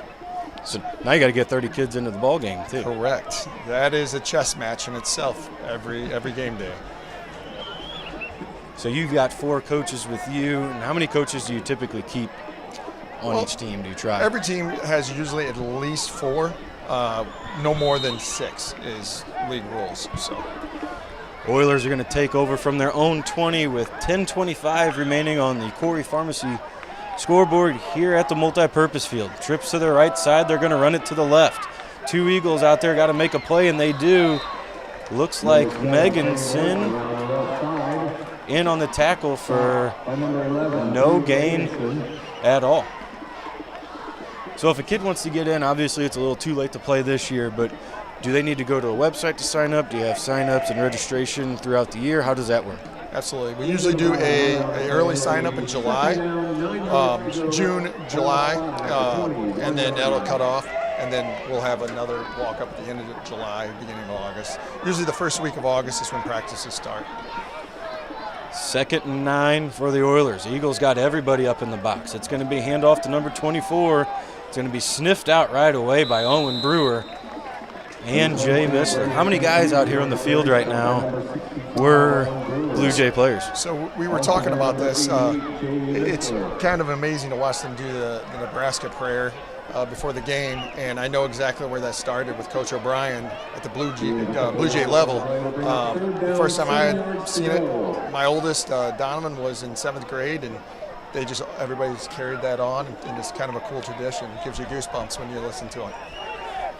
3rd down and 7. You think Coach G's bringing the house here? Going to be a pass play to the right side. Number 17 is going to catch it and lose his balance. And it's a good thing he did, because I think if he would have turned it upfield, he might have got it. Good pursuit there by the Eagles. Missler chasing the quarterback down. So we got 8:45 remaining here in the 3rd quarter. Talking with president of the Blue Jays, Steve Bieber. We'll see what happens here on this 4th down and 3.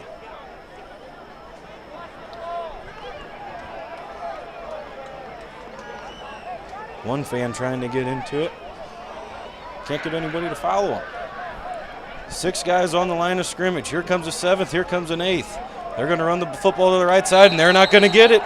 Going to be another huge stop by the Eagles defense, led by Owen Brewer, and that's somebody this year. We've said his name a bunch. It was a nice stop.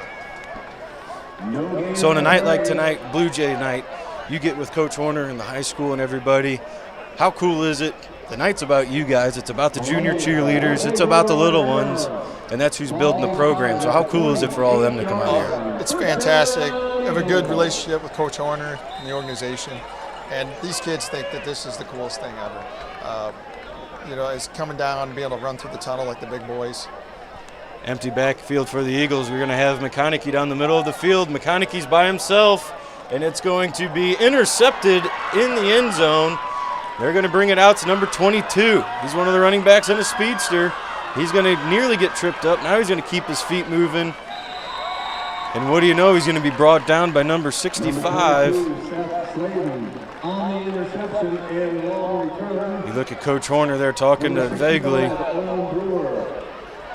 I think if he would have thrown that ball right off the bat, nobody was around McConaughey. He waited a little bit too long, resulting in the pick, but I like the play there. You get the big 4th down stop, go for the end zone. Absolutely, take the shot. So the Oilers are going to take back over at the 37-yard line. Steve, thanks for coming up. Thanks for having me. Have a good season, and we'll get back with you again, and we'll try to get some more interest at the Blue Jay level for you. Fantastic, that's what I like to hear. Steve Bieber, the president of the Blue Jays, with us. Eagles send everybody on a blitz, and it's going to be sniffed out right off the bat. Number 24 has nowhere to go. I don't think Missler even knew that he was right there, and they were standing face-to-face with each other.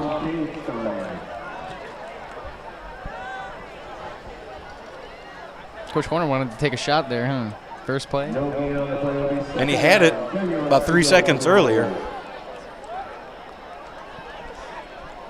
Now Coach G, you got to get another stop. Eagles lead at 21-0 here on the Mandy McGuire Group scoreboard in a Week 6 Cahokia Conference matchup where the Eagles are in a must-win game to keep those playoff hopes alive. 2nd and 10, running back left. Quarterback's looking to the left. It's going to be a pass play on a quick hitch. And it's going to be a drop. Good pursuit there by the Eagles. Vaguely was ready to light him up. He was playing in this outside linebacker position, and if that wide receiver caught that ball, he was going to take a hit there from Vaguely and drop the ball. 3rd down. Must have heard footsteps. 3rd and 10, 7:02 remaining here at the Columbia Multi-Purpose Field. Are we ever going to name it something? I don't know. How could you name it? Do you name it after a football I think person in the past? Do you name it after a soccer? Do you name it after a track? You got a lot of options. Yeah, here. you do. I know what mine would be. I think I know what yours would be too. Doubles the left side. Quarterback looking to left again. McConaughey had a free shot. He took a shot. And it's going to be a long pass play for the Oilers, who are going to get into the end zone for a 63-yard touchdown pass to number 17. There goes my shutout. I missed what the route was. I was looking at the quarterback. He had everybody in his face, and he took a shot on the play. I think he just ran a straight go route. And just ran right by. I believe that would be Megginson out there on that side.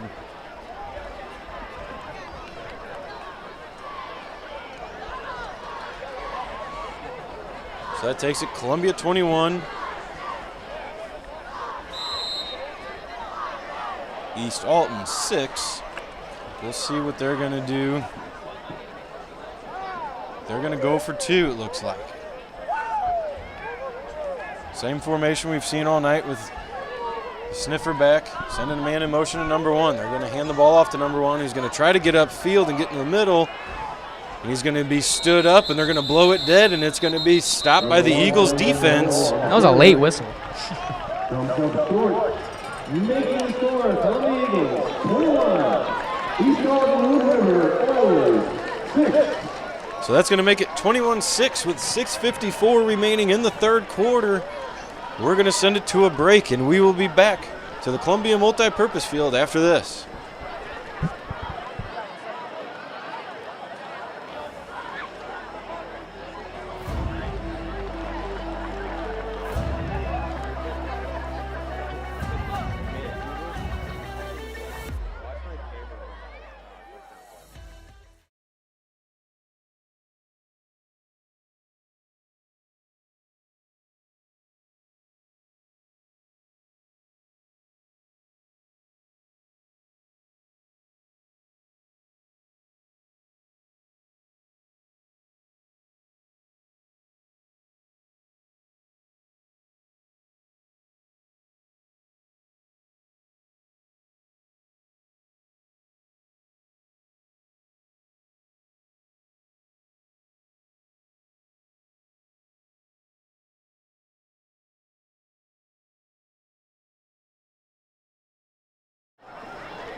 Welcome back, ladies and gentlemen, where the Eagles lead the Mandy McGuire Group scoreboard 21-6 over the Oilers. Give me for the kick. They kicked a little pooch kick last time, caught by Seigan. We'll see what they're going to do this time. Going to be a pooch kick to the other side. This time, it is going to trickle out of bounds.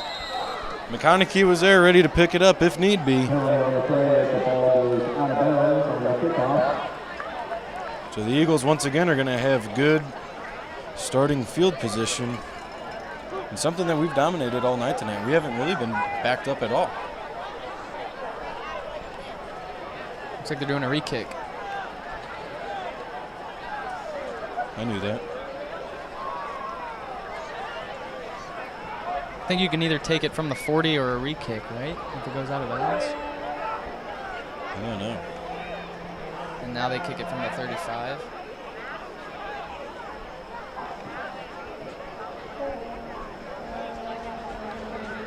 Kick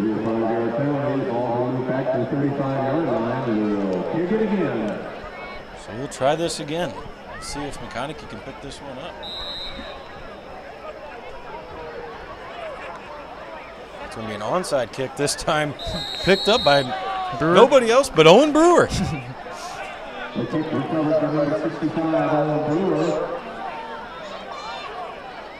Owen Brewer, the senior, he's going to be in just about every play, it seems like, and it's going to be somebody we're going to have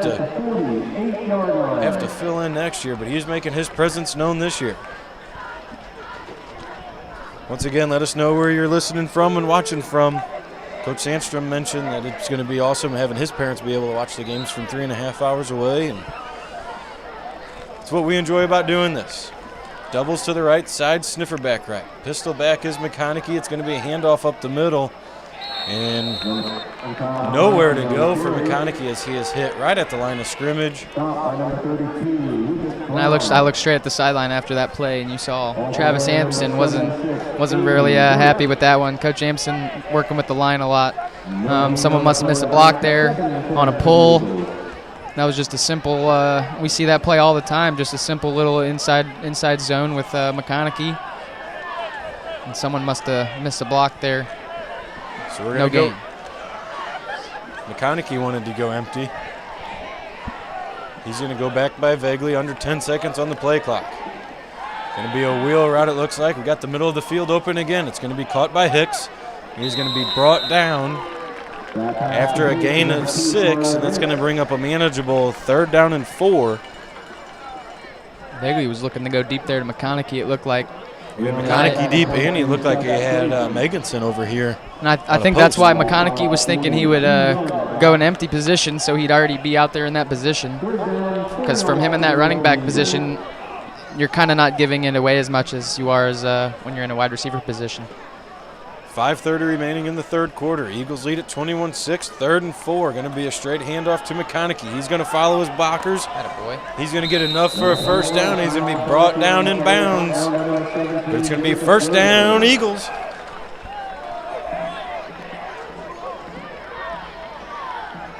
Good job by Missler there, sealing that edge and giving McConaughey a place to run.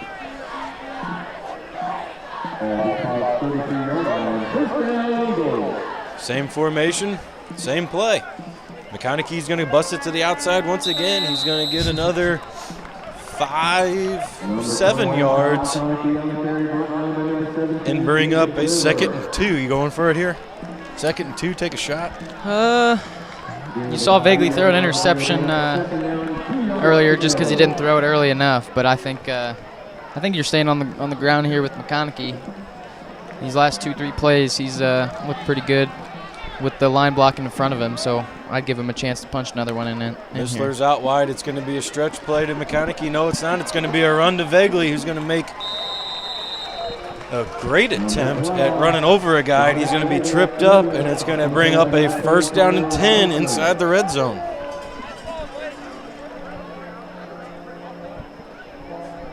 See if I can find some of those scores too. 12-yard line. 1st down, Eagles. 1st and 10 for the Eagles from the 12. 4:22 remaining in the 3rd quarter. In the Week 6 matchup between the 2 and 3 Eagles and 1 and 4 Oilers. Trips to the right side. Only 5 guys in the box now for the Oilers. Going to be a handoff right up the middle, who's going to be met right away as McConaughey, but he keeps his feet moving. They're still moving. They're moving his way into the end zone for a Columbia Eagles touchdown.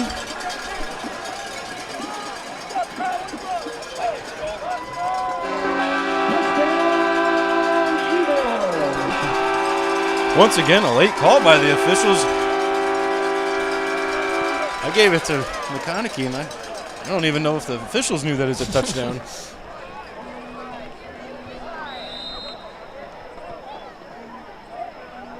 So McConaughey keeps his feet moving and gets into the end zone. Takes it to 27-6. Good snap, good hold. Vagley takes it to 28-6.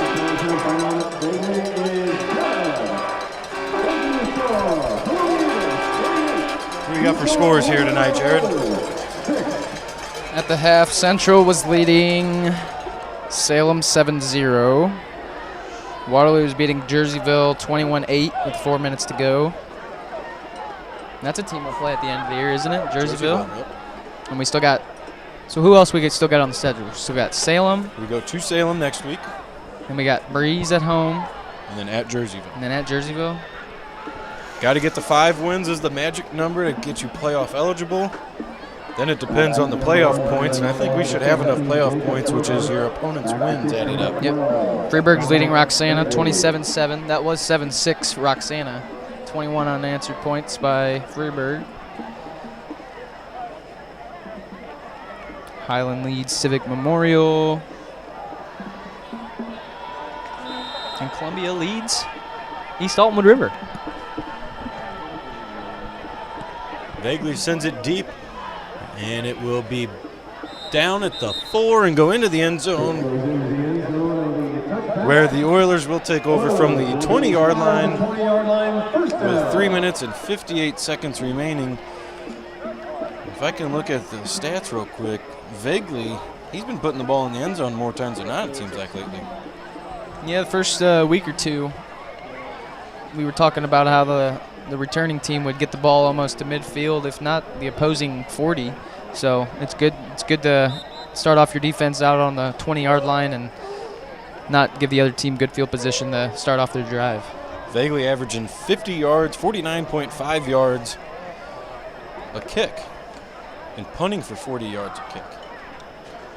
And again, that's another skewed number. He's getting 66 yards one time and 30 the next. So doing good on the special team side of the football.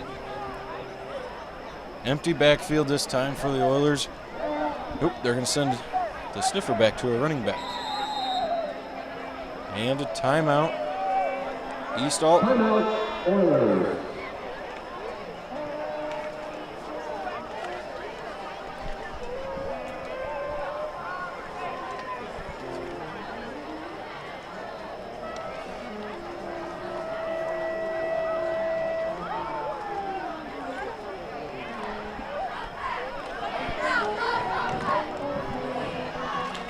We're going to send it down to our on-field reporter, and Adam Wibbemeyer.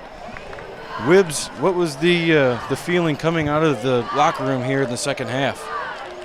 They seemed pretty excited. They had a fresh start. Obviously, half didn't go the way that they wanted to, but struggling to begin. But it's like they're getting to pick it up now and stop the offense at East Alton-Wood River. That's exactly what we need to do. And you look at Vaguely there, looking deep, throws the pick, but then still doesn't matter. We get into the end zone, 28-6 here. Jared expected the shutout tonight, gives up that big play. And that's something the Eagles haven't really done this year, is giving up the big play, and that's something Coach Germain just doesn't do either. Eagles are going to be defense first down and 10 for the Oilers. Going to run the ball right up the middle. Not going to get anything. Wibbs, it's a good job this year by the Eagles doing nothing but gang tackling. And that makes it a little bit easier. If you get one guy on the ball and you got 6 guys following, it makes tackling pretty easy. Yeah, especially with they got some big kids on East Alton-Wood River, and taking down one of those dudes by yourself ain't an easy task. And it's just so much better when you got 2, 3, 4, even 5 guys on the same guy at the same time. So 2nd and 10 here on the play. You expecting a pass here out of East Alton, or you think they're going to run the football again? What are you thinking? He's got Zach Daly down there with him in his ear. Oh, yeah. Doubles to the left side, running back left. Eagles are going to send a blitz. They're going to pass to the left side, and it's going to go through the hands of the intended receiver. 3rd down and 10. Wibbs, you think the Eagles are going to try to get in the end zone one more time before the third quarter's over with? I think they're going to try. They got 3 minutes on the clock at the 20-yard line. They're going to stop here, and Coach Warner's offense, they could definitely get in the end zone. All right, well, we'll get back with you one more time in the 4th quarter. That's Adam Wibbemeyer, our on-field reporter here tonight. Going to be a 3rd and 10. Trips to the right side, empty backfield. Going to have 3 guys coming at us, and it's going to be a counter play, and it's going to be sniffed out by Jay Missler. Read that like a book, didn't he? Like a children's book. And yeah, I think he was sitting right over that tackle, and that tackle was pulling. And that backside running back kind of stayed there after the snap was called and didn't really move, and then he went and got the handoff, and Jay Missler was just standing there ready for him to run through that hole and bring up a 4th down. 4th and 9 for the Oilers. 2:30 remaining in the 3rd quarter. Punter gets a somewhat of a spiral off, and it's going to be downed by Coach Kendall right at the 50-yard line. Acts like nothing ever happened. That's a Coach Kendall move. Just catch it as it hits the ground and just walk away like he was supposed to be there. So the Eagles are going to take over in Oiler territory with 2:24 remaining on the Corey Pharmacy clock here at the multi-purpose field.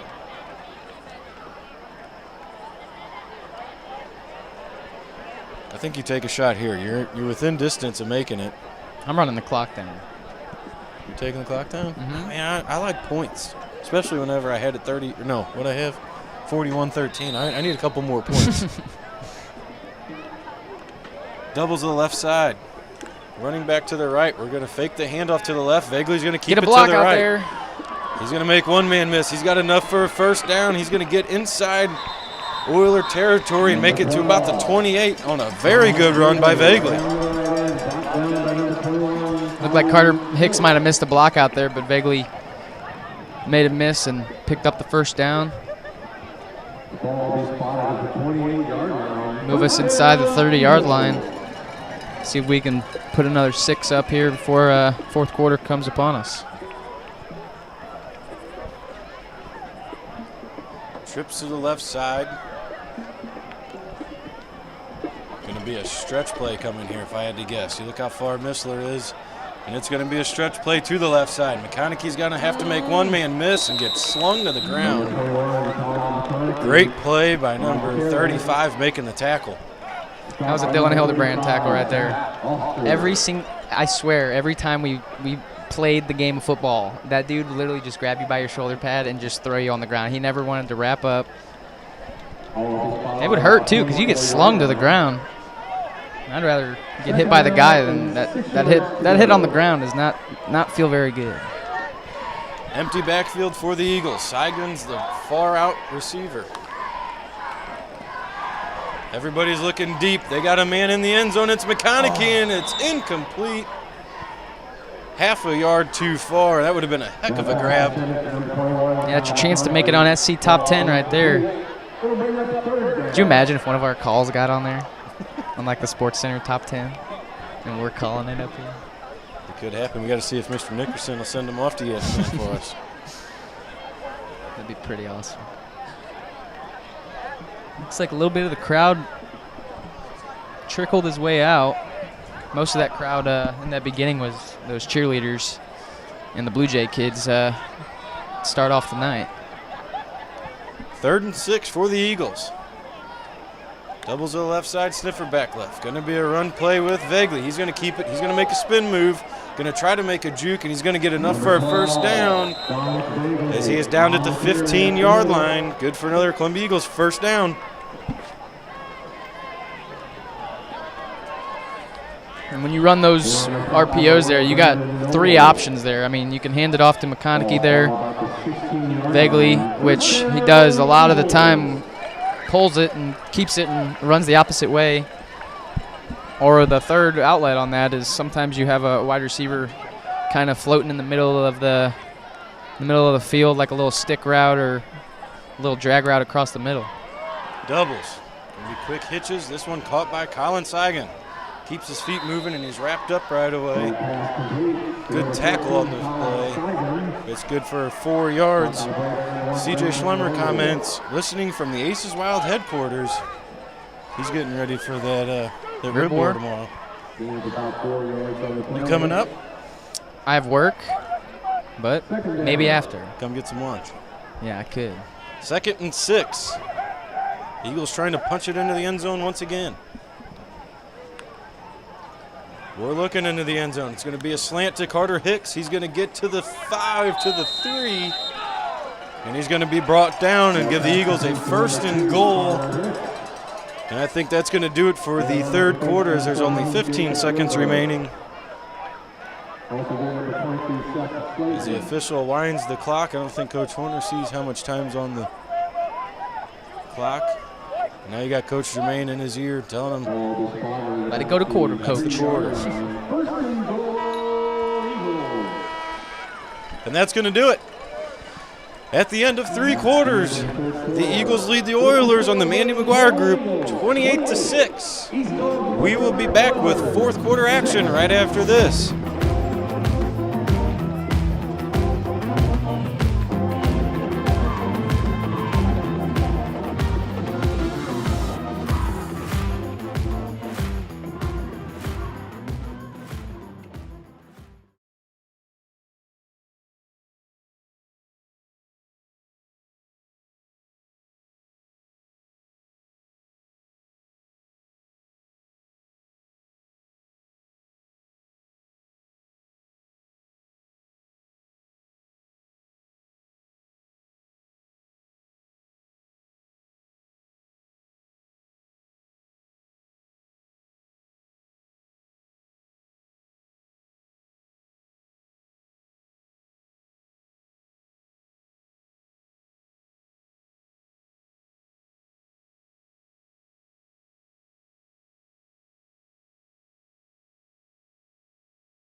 Welcome back, ladies and gentlemen, for fourth quarter action here in a Cahokia Conference matchup and a must-win for the Eagles, and they're taking care of business up 28-6. Must-win, got to get those playoff implications are all over the place right now. We got the 3 losses.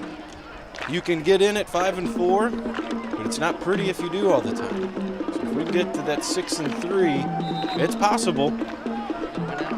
Got to win out. Got to take care of business here tonight first. Doubles.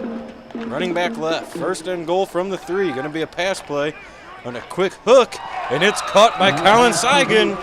Touchdown, Eagles.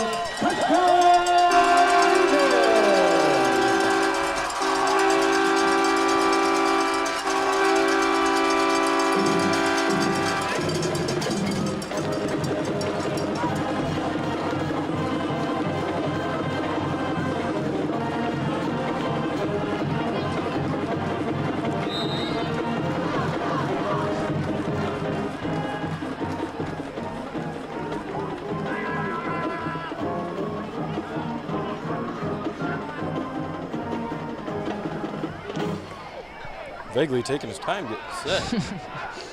Man. Good snap, good hold. And it's a soaring kick through the uprights.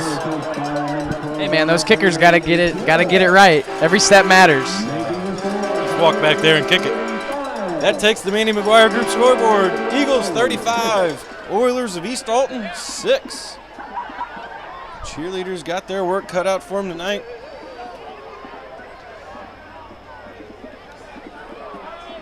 Just saying, folks, I had that 34-13 prediction.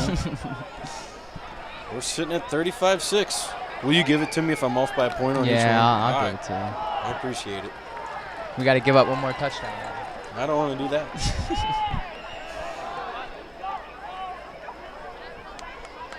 Even got a couple Blue Jay guys down there tonight going to get the tee after every kickoff. So I remember I used to do that back in the day, and I'd be so scared to run out there, trip and fall, and then I'd be like, oh, all the fans are going to see me. They were all watching you the entire time. So Vagley's going to send it deep from left to right this time, kicking towards the scoreboard. And another long kick that's going to be caught at the 1. Going to be returned by East Alton. They're going to try to get up the middle of the field. Going to be great job tackling there by the Eagles. Number 17, Jacob. Sam Denny was down there, and there's another guy who got his hands wrapped around. Number 3, Zach Wetzel. Zach Wetzel getting the tackle. Number 25, Mason Vagley. The freshman, Mason Vagley, getting in on the tackle as well. Not bad when you have a junior and Dominic Vagley's your quarterback, and the freshman and Mason Vagley is your backup. You think there's some rivalries happening at home there? Oh, yeah. With X-Man, he's even a couple years younger than that, too. Doubles to the left side. Tight end right, sniffer back, wing back right. Wing back's the motion man. Columbia read that motion, and they tried to stop him. And they ran underneath, and it's a fumble on the play, and it's going to be recovered by the Eagles. Fumble recovery by the Eagles. Number 75,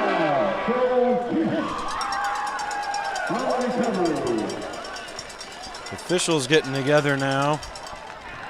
And it's going to be Eagles football. Joe Kish with that recovery, too. Big 75 playing right tackle on the offensive side. And something that we have that not a lot of other teams have in this conference is a couple big guys that can play both sides of the ball. I mean, you got a couple of linemen that can also play defensive side. I mean, you got Grant Matheny, Kuczynski. You got a bunch of guys that can play both lines, which can be very beneficial. McConaughey's going to go up the middle. He's going to get a couple yards. He's going to keep his feet moving. He's going to get a couple more. He's going to get 8. He was stopped at 2nd and 8. Now we got a 2nd and 2. Great job keeping your feet moving, Kyle. 68, Richard Seisinger. Ball be spotted 27-yard line, Second down for the Eagles. About 2 yards. 11 minutes remaining in the ball game. Doubles to the left side. Tight end left is Missler. Vagley's going to let the clock run down. We're under 10 seconds now on the play clock. Running back to the left. Going to be a high snap brought down. Going to be play action. Caught by Missler. He's got block, blockers in Meganson. He lets his man Atta go. boy. Doesn't get the hold. Touchdown. Missler dives and stopped at the 1. Meganson with a pancake block over there. And Good job by letting him go and not getting a hold on the play. Yeah, and that's the biggest block on that play, because if no one makes a block on that corner, that corner's licking his chops for Missler coming right at him when he'll have to swing his whole head around after he catches that ball. So that block out there really matters, and great job by Meganson to put him on his butt and get to the 1 yard line. So 1st and goal from the 1. He looked like he reached for the pylon though, didn't he? His knee must have been down. We need that pylon view. Yeah. That's what Nickerson needs now. He needs to put a pylon cam over there. Timeout on the play. Eagles. The pylon cam. If your business would like to sponsor any of the athletic events or the fine arts events, contact Coach Horner at the school and talk to him on how to become a sponsor or a donor. We have started taking for the band and choir concerts. I believe there's a couple plays too, so if you want to be the feature sponsor, get a hold of Coach Horner and we'll get you some advertising space. Or if you want to stick with sports, I'm sure we'll get some going for the winter sports, the spring sports. Like we said earlier, we're going to do about 10 or so boys basketball and girls basketball games. Oh, we're doing girls basketball too, huh? I believe so. I don't know for sure, but I know we're doing boys, and I think they were trying to get the girls going as well. So coming out of the timeout, Eagles are going to have 1st down and goal from the 1. And a beautiful fall night here in Columbia. The rain has held off so far tonight. Hopefully it holds off tomorrow for you too. Got that rib roar for you guys. Let's punch one in here. Huddle. They break the huddle. They're going to go heavy formation. Heavy to the right side. Turn around, hand it off to McConaughey, who's going to try to get it to the outside. He's going to have to outrun a man, and he does. And he gets in for another Columbia Eagles touchdown. Ran 15 yards to get 1 yard.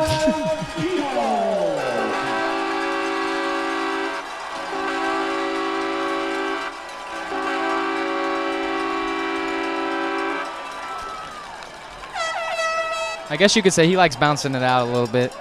Yeah, every now and then. Yeah.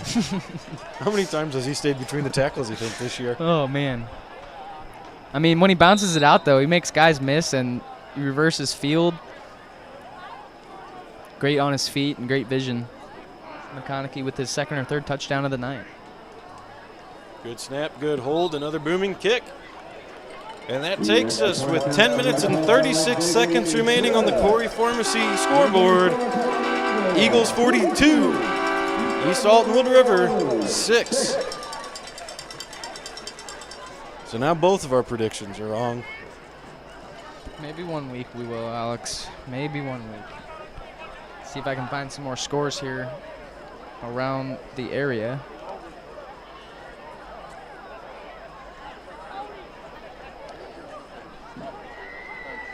Chester beats Carlisle 55-0. Wow. To improve to 5-1. Chester beat Freeburg earlier this year as well. Mascuda leading Triad 21-3. I can't find that Central and Salem score anywhere. It was 27-7, but... Oh no, 7-0. Vagley's going to send it deep once again with 10:36 remaining in the ball game. Kicks the tee this time, and it's going to be a muff at the 21. It's still bouncing around. And finally, it's recovered at about the 17. Sam Denny's down there. He tried getting another fumble recovery. Jumps on top of the ball at the So the Eagles are going to improve here tonight to 3-3. Coach Horner improves to 7-1. take over 1st and 10. And CHS improves to 8-1 over East Alton-Wood River. We used to open with them every year, correct? Whenever they were, because my junior and senior year, we didn't have them on our schedule anymore because we got Morton. But like previous years, I believe that they were like our #1 game for 5-6 years there. I know we played Olney in week 1, and then the next year they started with East Alton. So that would have been the 2012 season. Going to be a handoff once again. Try to go up the middle, and I think it's fumbled on the play. No, they're going to call him down. So it's going to be a gain of nothing, a loss of nothing. As there's an injured Oiler in on the play.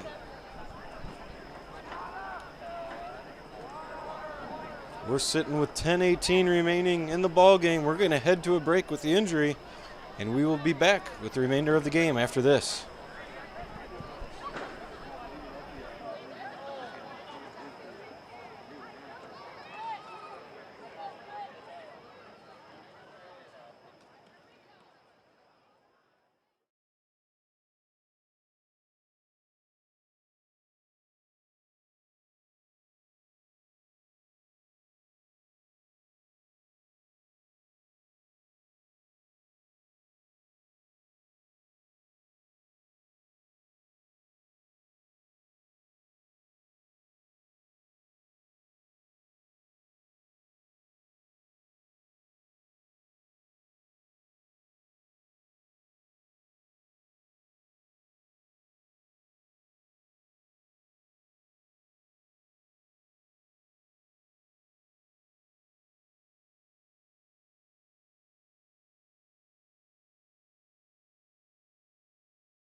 On his own power, I believe it looks like. So that's good to see. So it's a 2nd and 10, 10:18 remaining in the ball game. Clock's going to start on the official. Going to be a high snap, and it's going to be fumbled on the play, and it's going to be covered up by the quarterback. Looked like Antonis was on pursuit and trying to get that fumble recovery. Looks like we got some of our younger guys coming in now. For our starters, Zach Wetzel coming off, Kish coming off, and you got Missler. All those guys already sitting out over here on the bench. So next week, we will be at Salem. We're still seeing about a broadcast. Last year we had some trouble broadcasting there, so we're trying to figure out how we're going to be able to make it happen. So be on the lookout during the Coach's Corner on Thursday. Another timeout. Before that, timeout Oilers with 9:26 remaining, and you could hear their head coach yelling from over here. But next week's Holton Meets Coach's Corner will be on Thursday night at 6:30. We will be able to fill you in more about Salem. Last year we had everything set up down below. All of a sudden they say, no, you guys are going up top. So we went up top. We were up top, and they said, nope, you guys are down below. So we said, no, we're going to stay up top here. But being out in Salem didn't have the best. Yeah, Shiver Me Timbers. We were up there. Shiver Me Timbers. we were up there, my teeth chattering, and I'll know to bring a jacket next time and go to Salem, because when you're up there on that top shelf, man, that wind's blowing, and it is not very comfortable up there. And to think that's how it used to be done up here. Oh, every I game. know, I know. So coming out of the timeout, 3rd and 17 from the 10. Send it a motion, man to the right side. It's going to be number 1 with the handoff. He's going to get to the right side. He's going to try to get a first down, and he's going to be close, and I think they're going to give it to him. On the 18-yard gain, good for an Oiler first down.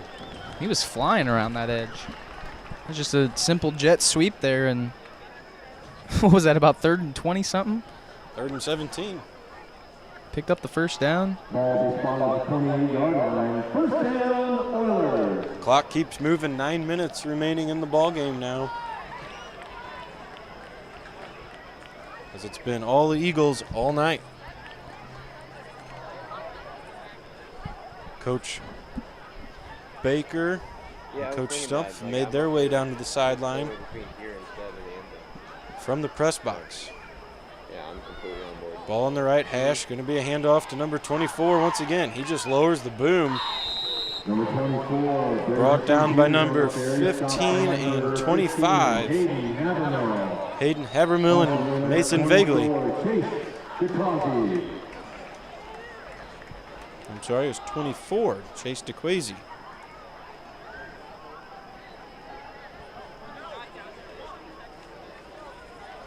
All 3 guys coming in making the tackle there. Getting white hats to the ball. It's all that matters on that defensive side of the ball. 6 on the play will be 2nd down, 4 yards to go. 2nd and 4, 8 minutes remaining. Doubles to the left side, tight end and a wing back for the Oilers. Going to be a handoff up the middle to number 24, the big guy rumbling and stumbling. He's going to try to get to the sideline. He's going to be brought down, this time by number 25, Mason Vagley. It's going to be good for another first down. Oilers. I don't know if I ever asked you, who's your favorite sports announcer? Ooh, if you had to pick one. Mushburger's pretty good. Yeah. For me, it's almost like each sport has their own voice, you know? Everybody hates on Joe Buck. I like him. Oh, man. Come on. Come on. I'll go, all right, for baseball, I'll go Joe Buck. Okay. Smoltz is pretty baseball, good whenever he's in there, yeah. I like him better as a baseball announcer. That's just my opinion. I'm going to be over at the Busch Stadium for Sunday's game. It's going to be Mike Shannon's final game. Would you look at that? Years. Handoff up the middle to number 24. He's going to get a couple yards here, nothing much. Bring up a 2nd down. For football, though, like I said, Vern, whenever he's on, he used to be, CBS, I guess it was? Like 3 o'clock game. Yeah, mine's probably Al Michaels and Chris Collinsworth, because I just think those are the – every Sunday night game, man, it's just – you hear those voices and you know it's a big game. You're worried about their voices. I'm worried about Carrie Underwood getting the Sunday night football kicked off.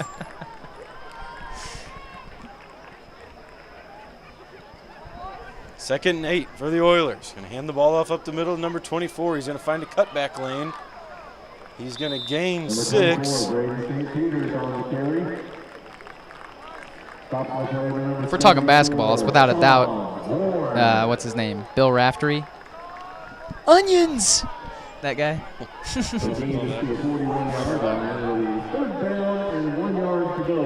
Got Gus Johnson. There's so many great commentators out there. Got Alex Schlemmer. No. 3rd and 1 from the 41. 6 minutes remaining in the ball game. Oilers trying to get in the end zone one more time here. Doubles to the left side, tight end right, wing back right. Run the ball to the right side with number 24, puts his shoulder down, runs over an Eagle, and he's going to be brought down by 2 others. Looks like 25, Vagley, and there's another one over there. It's in the 20s. I can't see the second number. So 2 Eagles making a tackle again. Who are you going with? Baseball, who are you going with? Knotson. Give me, what's his name? McLaughlin up there? And Jim Edmonds. Danny Mack. Yeah, just give me the Cardinals ones. I don't watch enough baseball to. I'm just not a huge Joe Buck fan myself. Same formation. This time the wingback's going to be the motion man. Quarterback's going to keep it to the right side, running against the grain, and it's going to be a flock of Eagles making the tackle after a 4-yard gain. 5 minutes now remaining in the ballgame. All right, so we'll go NBA. Who you got in NBA? Oh, man. NBA. I guess Mike Breen or Reggie Miller. I'll take your word for it. Second down, about 6 yards to go. Definitely not Bill Walton. No, I would not have let you say that. We would have turned your microphone off. What about Dick Vitale? Ooh, Jay Billis. Oh, baby. 2nd and 6. Gonna flip the formation. Under 5 seconds on the play clock, they get it off. They're gonna run underneath, get back to the line of scrimmage, and that's it. Look like number 8 in on the carry, so a new running back there. Next week, like we said, we go to Salem. We'll let you know about a broadcast.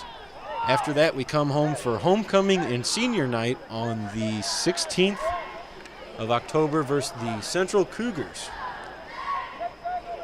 After that, it'll be week 9 at Jerseyville. I believe the Panthers? Yep. And that could be a do-or-die game once again. Got to win them all out to get in the playoffs. Pass play to the left side to number 1. He's been out here all night. That a boy, Great DeQuazy. job by DeQuazy. Loss of 1 on the play, and a great job by Chase getting in, making the tackle. I'm going to give a big shout out to, in case we're not going next week to Salem, to my sister who's getting married next weekend. Big congrats to her and Dylan, and can't wait for next week. 4th and 8 now for the Oilers from the 21-yard line. 3 minutes and 20 seconds remaining on the ball game. Coach Germain wants his players on the other side of the formation. He gets them over there in time. Going to be a pass play to the right side, just a quick hitch. Going to be caught at the 15. They get enough for a first down, and it's going to be 1st and goal for the Oilers.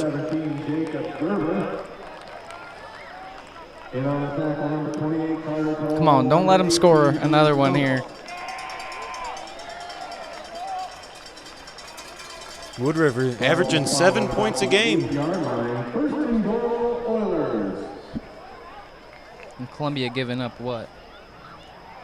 25? Scoring 20. Average going up, average going down. 1st and goal from the 8.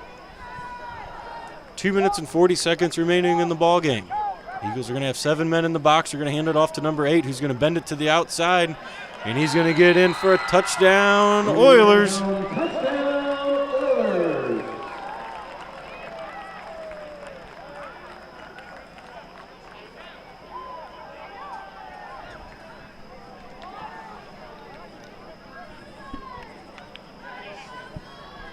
Travis Skinner in the end zone. Travis Skinner into the end zone.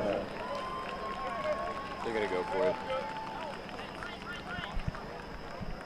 42-12. East Alton going to be going for 2 once again.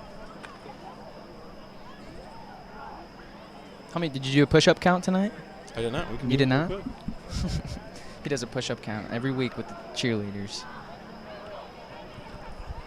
Handoff to the right for the 2-point conversion. Looks like he's stumbling in, but might be short. And he is. And that brings the score to 42-12. Eagles lead the Oilers with 2:34 left in this week 6 matchup. And I guess we can send it to a quick little break here, and we'll come back and finish off this last 2:34.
Have another pooch. Fair catch. Fair caught and kneeled by Jay Missler at the 29-yard line. Looks like we're going to have the second string offense out on the field as well.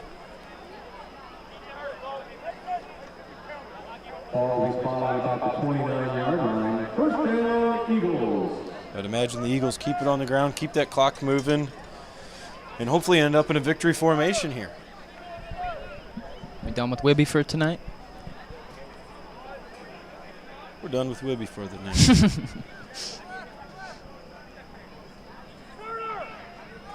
So we're going to have trips right bunch. We've came a long way, man. Running back to the left side of the freshman Vaguely. He's going to hand the football off to the right side. Going to try to cut up the field. Going to gain 4 yards and Rainwater. It's Dalton Rainwater in on the carry. 34. Jared, I'm glad you're here because you look at these guys' numbers and names one time, you know who they are. Alex, I can remember numbers and names from the 2007 team. Can't remember some names from last year already. I don't know. Numbers and names just, they stick to me. That's with every sport. 2nd and 6. Doubles to the left side, sniffer back left. Start. Rainwater's going to take the handoff, go right up the middle. He's going to gain 2, and that's it.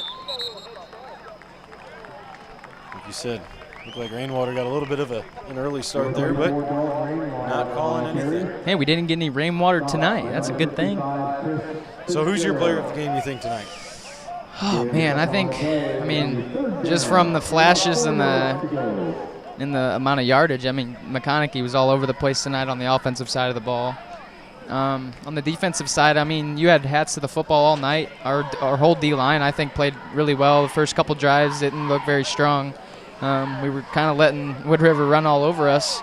But second half adjustments, we clamped down and made some plays on the defensive side of the ball and forced some punts, which was nice. The snap is muffed a little bit, and it's going to be a loss of 1. Looked like that was just a designed quarterback run. We're going to have to punt it one more time as there's a 10-second differential. I agree with you. The defense, the first couple drives, a little sketchy, but they ended up making the adjustments that they needed to. Coach Jermaine made the adjustments he needed to, and we get the stops, and for the most part, kept them out of the end zone tonight. So I'm thrilled with how the defense looked. Offensively, again, on the offensive line, not too many sacks that I can think of off the top of my head. So I think it's a good game by the Eagles here. We get a little lackadaisical starting the second quarter. Going to take a delayed game just so we get as much time off the clock as we can. And this will likely be, if the ball stays in play here, likely be the last play of the game. They might get one more offensive snap with 9 seconds remaining, and the Eagles up 42-12 in this Week 6 matchup.